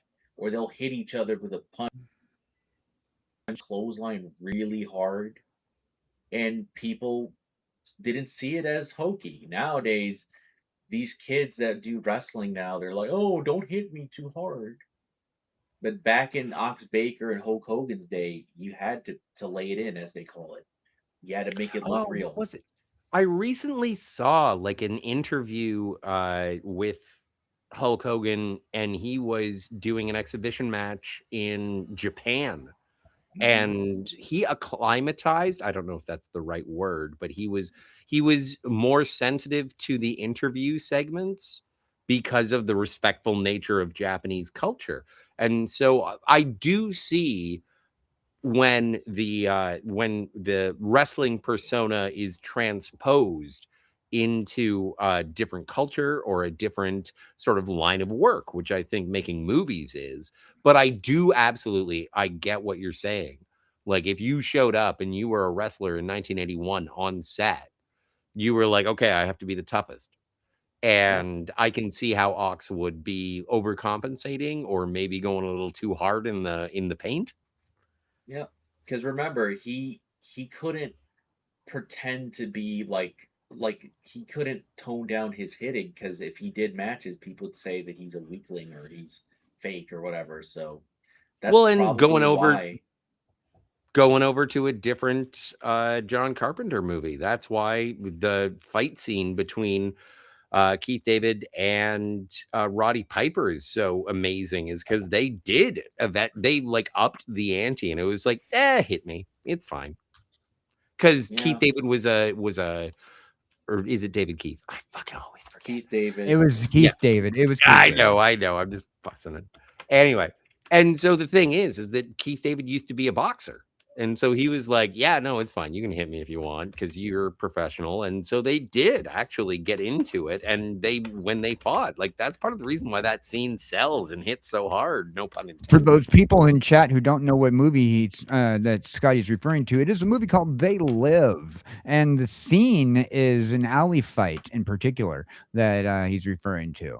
And Roddy Piper, plays a character named John Nada, tries to force his friend Frank, played by Keith David, to put on a pair of special sunglasses that reveal aliens hiding as humans. It's great. It's a great classic. Obey. Yeah. Yeah.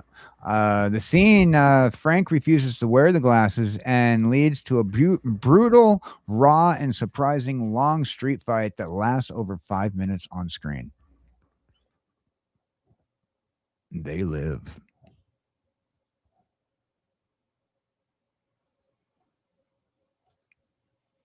And just so everybody knows, I might be probably going to lose internet connection here because there's a storm that is brewing. I'm not sure if you heard the thunder just now, but we have a storm brewing. I'm pretty sure the collector sent his weather from where he's at up all the way up here, because we got ourselves a storm of brewing outside. All right. So what are we gonna do now? We're gonna head out now Well, because I the think we're going to storms. be heading out here. Is there any honorable mentions or any final shows that feature a sports action hero that you remember? I mean, we could do multiple parters for this in the future, but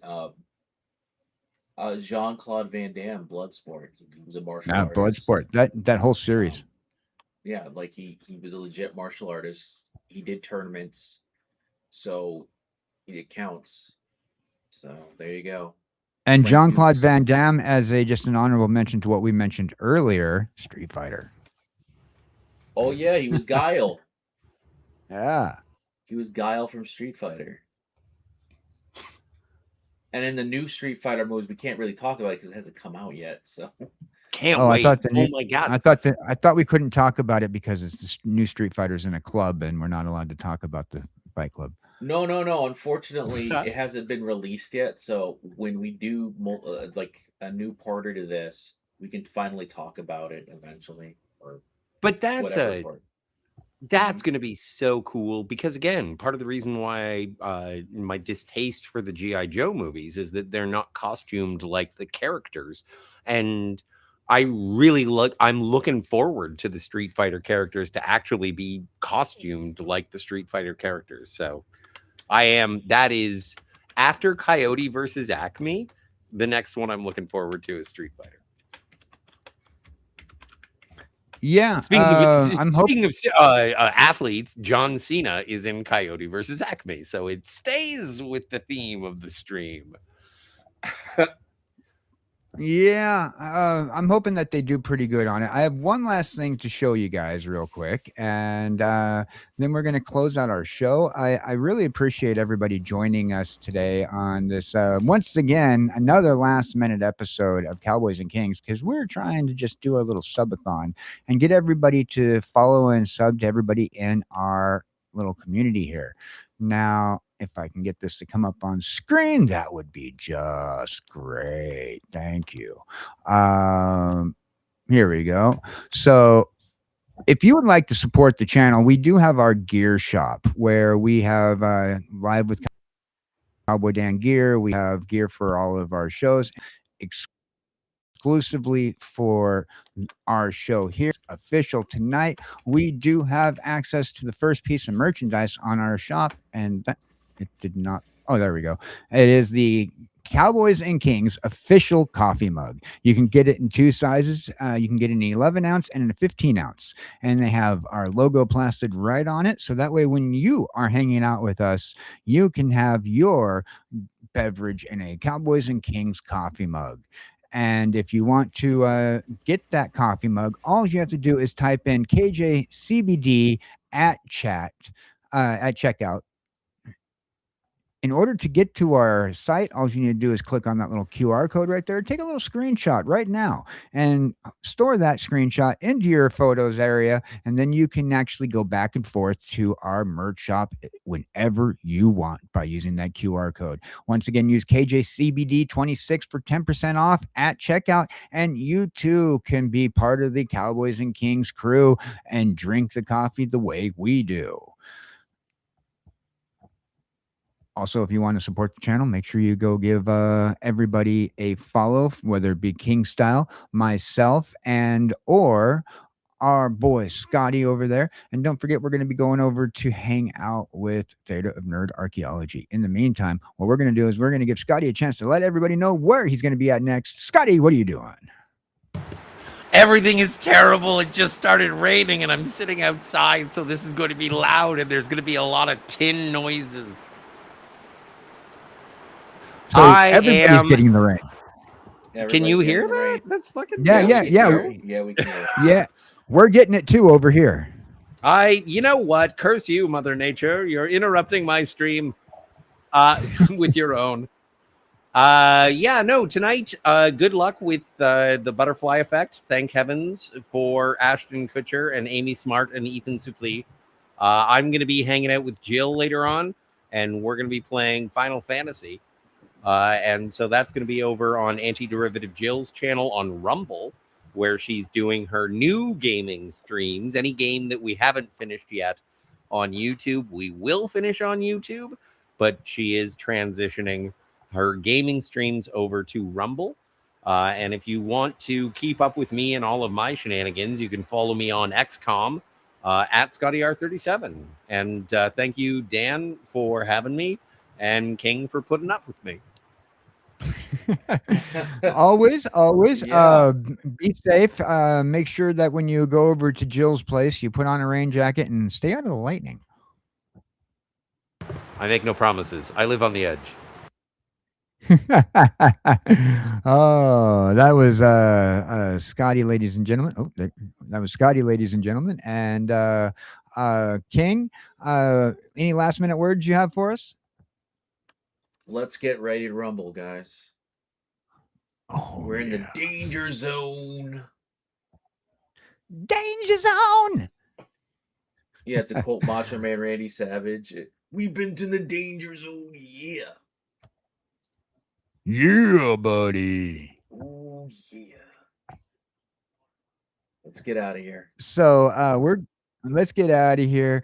And once again, for those people who are trying to support the channel, those were some of the ways that you can support the channel. You can also support us by helping us get some of the fun, fine and dandy product that we are looking to get. We have crowdsourced over at Throne Gifts, right over here on the side corner. You can see that we have a little QR code for you to join us over on Throne Gifts, where you can help crowdsource some tech that we need, including a new microphone for King Style, because the microphone that King is using is on borrowed time.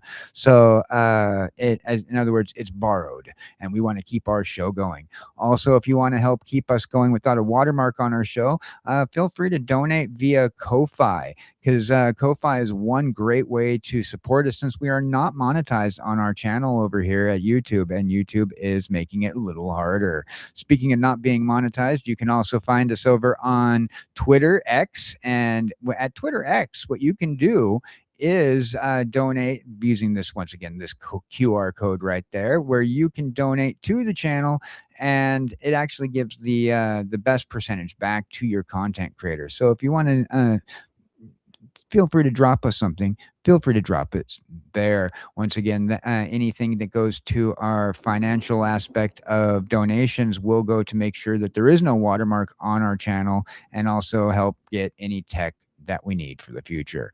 Thank you very much for joining us on the Cowboys and Kings. We have been KJ Cowboy Dan and King Style, and we are now going to go to our outro. Yeah, adios, and people. Have a very good day. Take care, everyone. Adios, and meet up with us over at Theta of Nerd Archaeology. Yeah, meet up there. Watch the butterfly thing. Yippee-ki-yay, Mr. Falcon.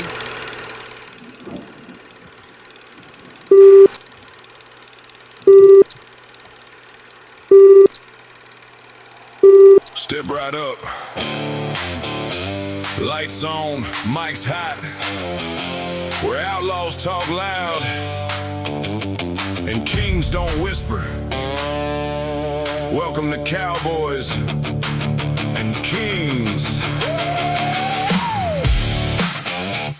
Yeah.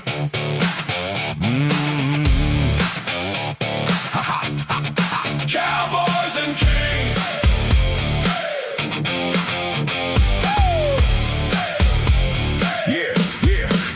Boots on the floor, yeah, we're kicking it live. Crown in the room, you can feel that vibe. From the panels to the pixels, every story gets told. If it's hot in the culture, then we breaking the mold. From the cinema to the comic books, we put the games on blast. The bass will get wild, yeah, they never go past. We call it how it is, no in between. Turn it up, let the speakers swing. Got the crew pulling up, let them all step in. Every guest got a voice, the comments in chat will fly. Step up and be a king. When the mics go live, hear the Cowboys sing. Cowboys and Kings. Yeah, we run this show from the page to the stage to the screens, you know.